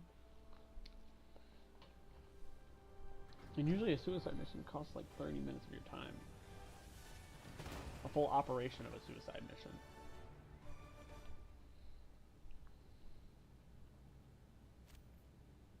Internship. Oh no. A destroyer. The enemy has launched a surprise attack on one of our planets. It needs our aid.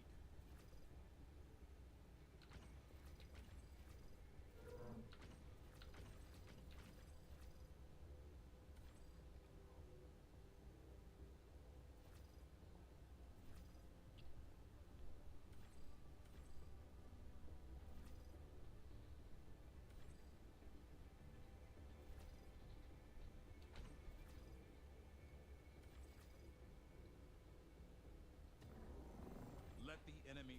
Coordinates locked. Hellpods prime. Engaging orbital thrusters.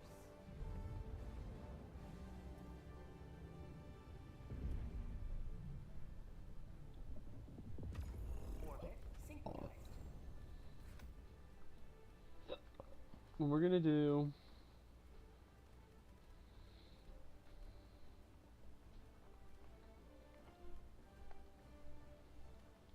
Recoilless rifle whenever I find it. Recoilless rifle. I'm probably not gonna ever use that thing, so we'll probably just do this. And then faster escape time. We're gonna need that because 2 minutes of sitting there is not good.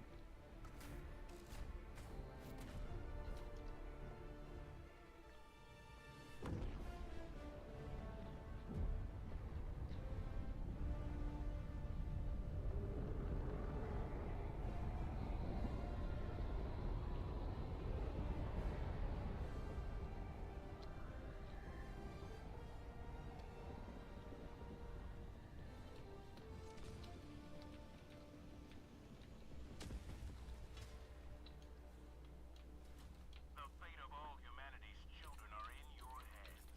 Do not let them fall. Sending down equipment package. Deploying sentry.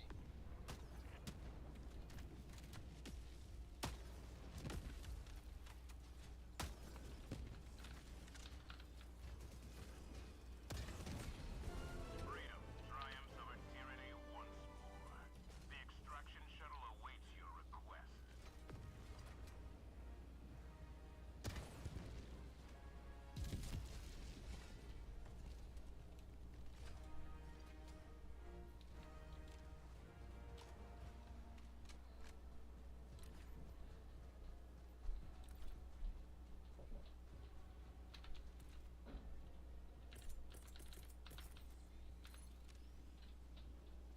Sending down sentry.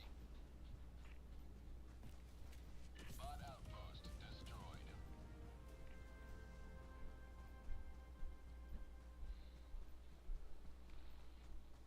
Keeping them alive, brothers. Keeping them alive.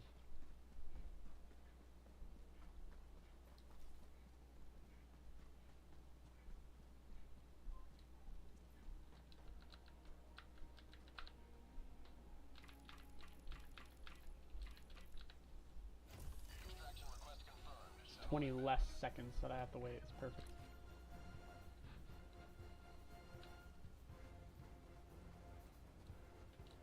ETA T-minus 1 minute, 30 seconds.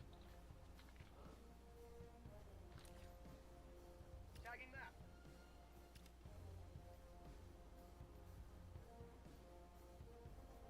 Tagging map.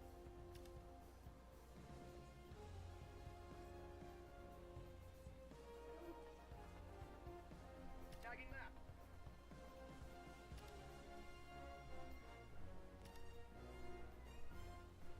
ETA T-minus 1 minute.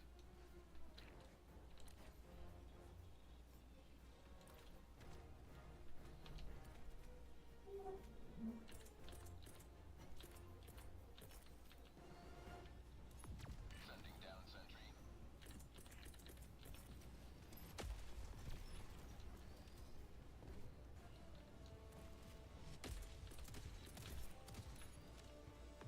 Sending down sentry. ETA T-minus 30 seconds. How'd you like the taste of freedom? ETA T-minus 20 seconds.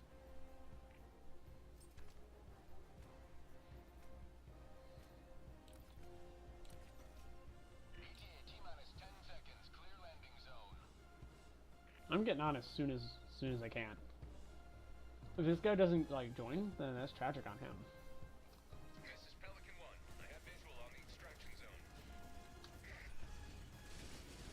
Pelican 1, landing in progress.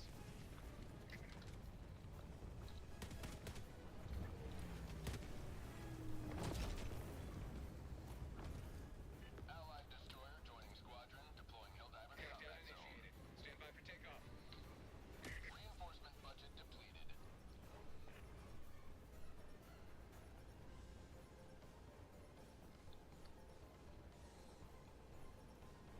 Extraction complete. Pelican 1 beginning ascent. We just got free XP right there. That was free XP. Today you've carved another foot in a long climb to liberty.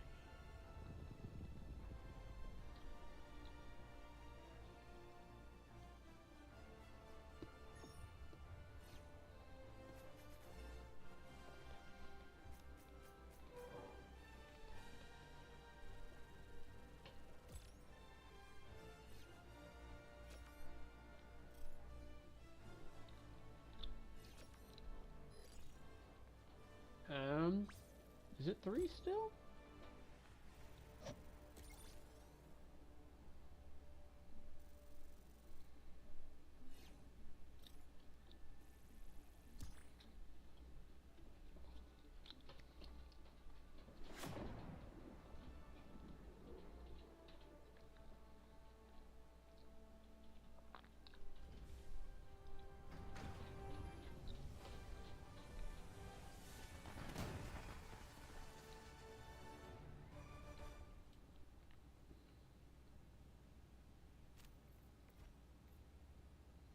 Keep an eye out for more samples next time. Allied destroyer has left. Perfect. So we get 3 either way. Ready for another mission, Helldiver?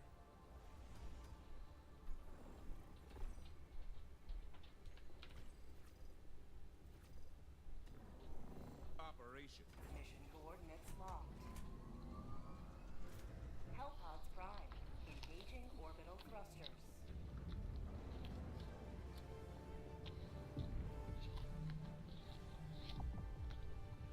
Orbit synchronized.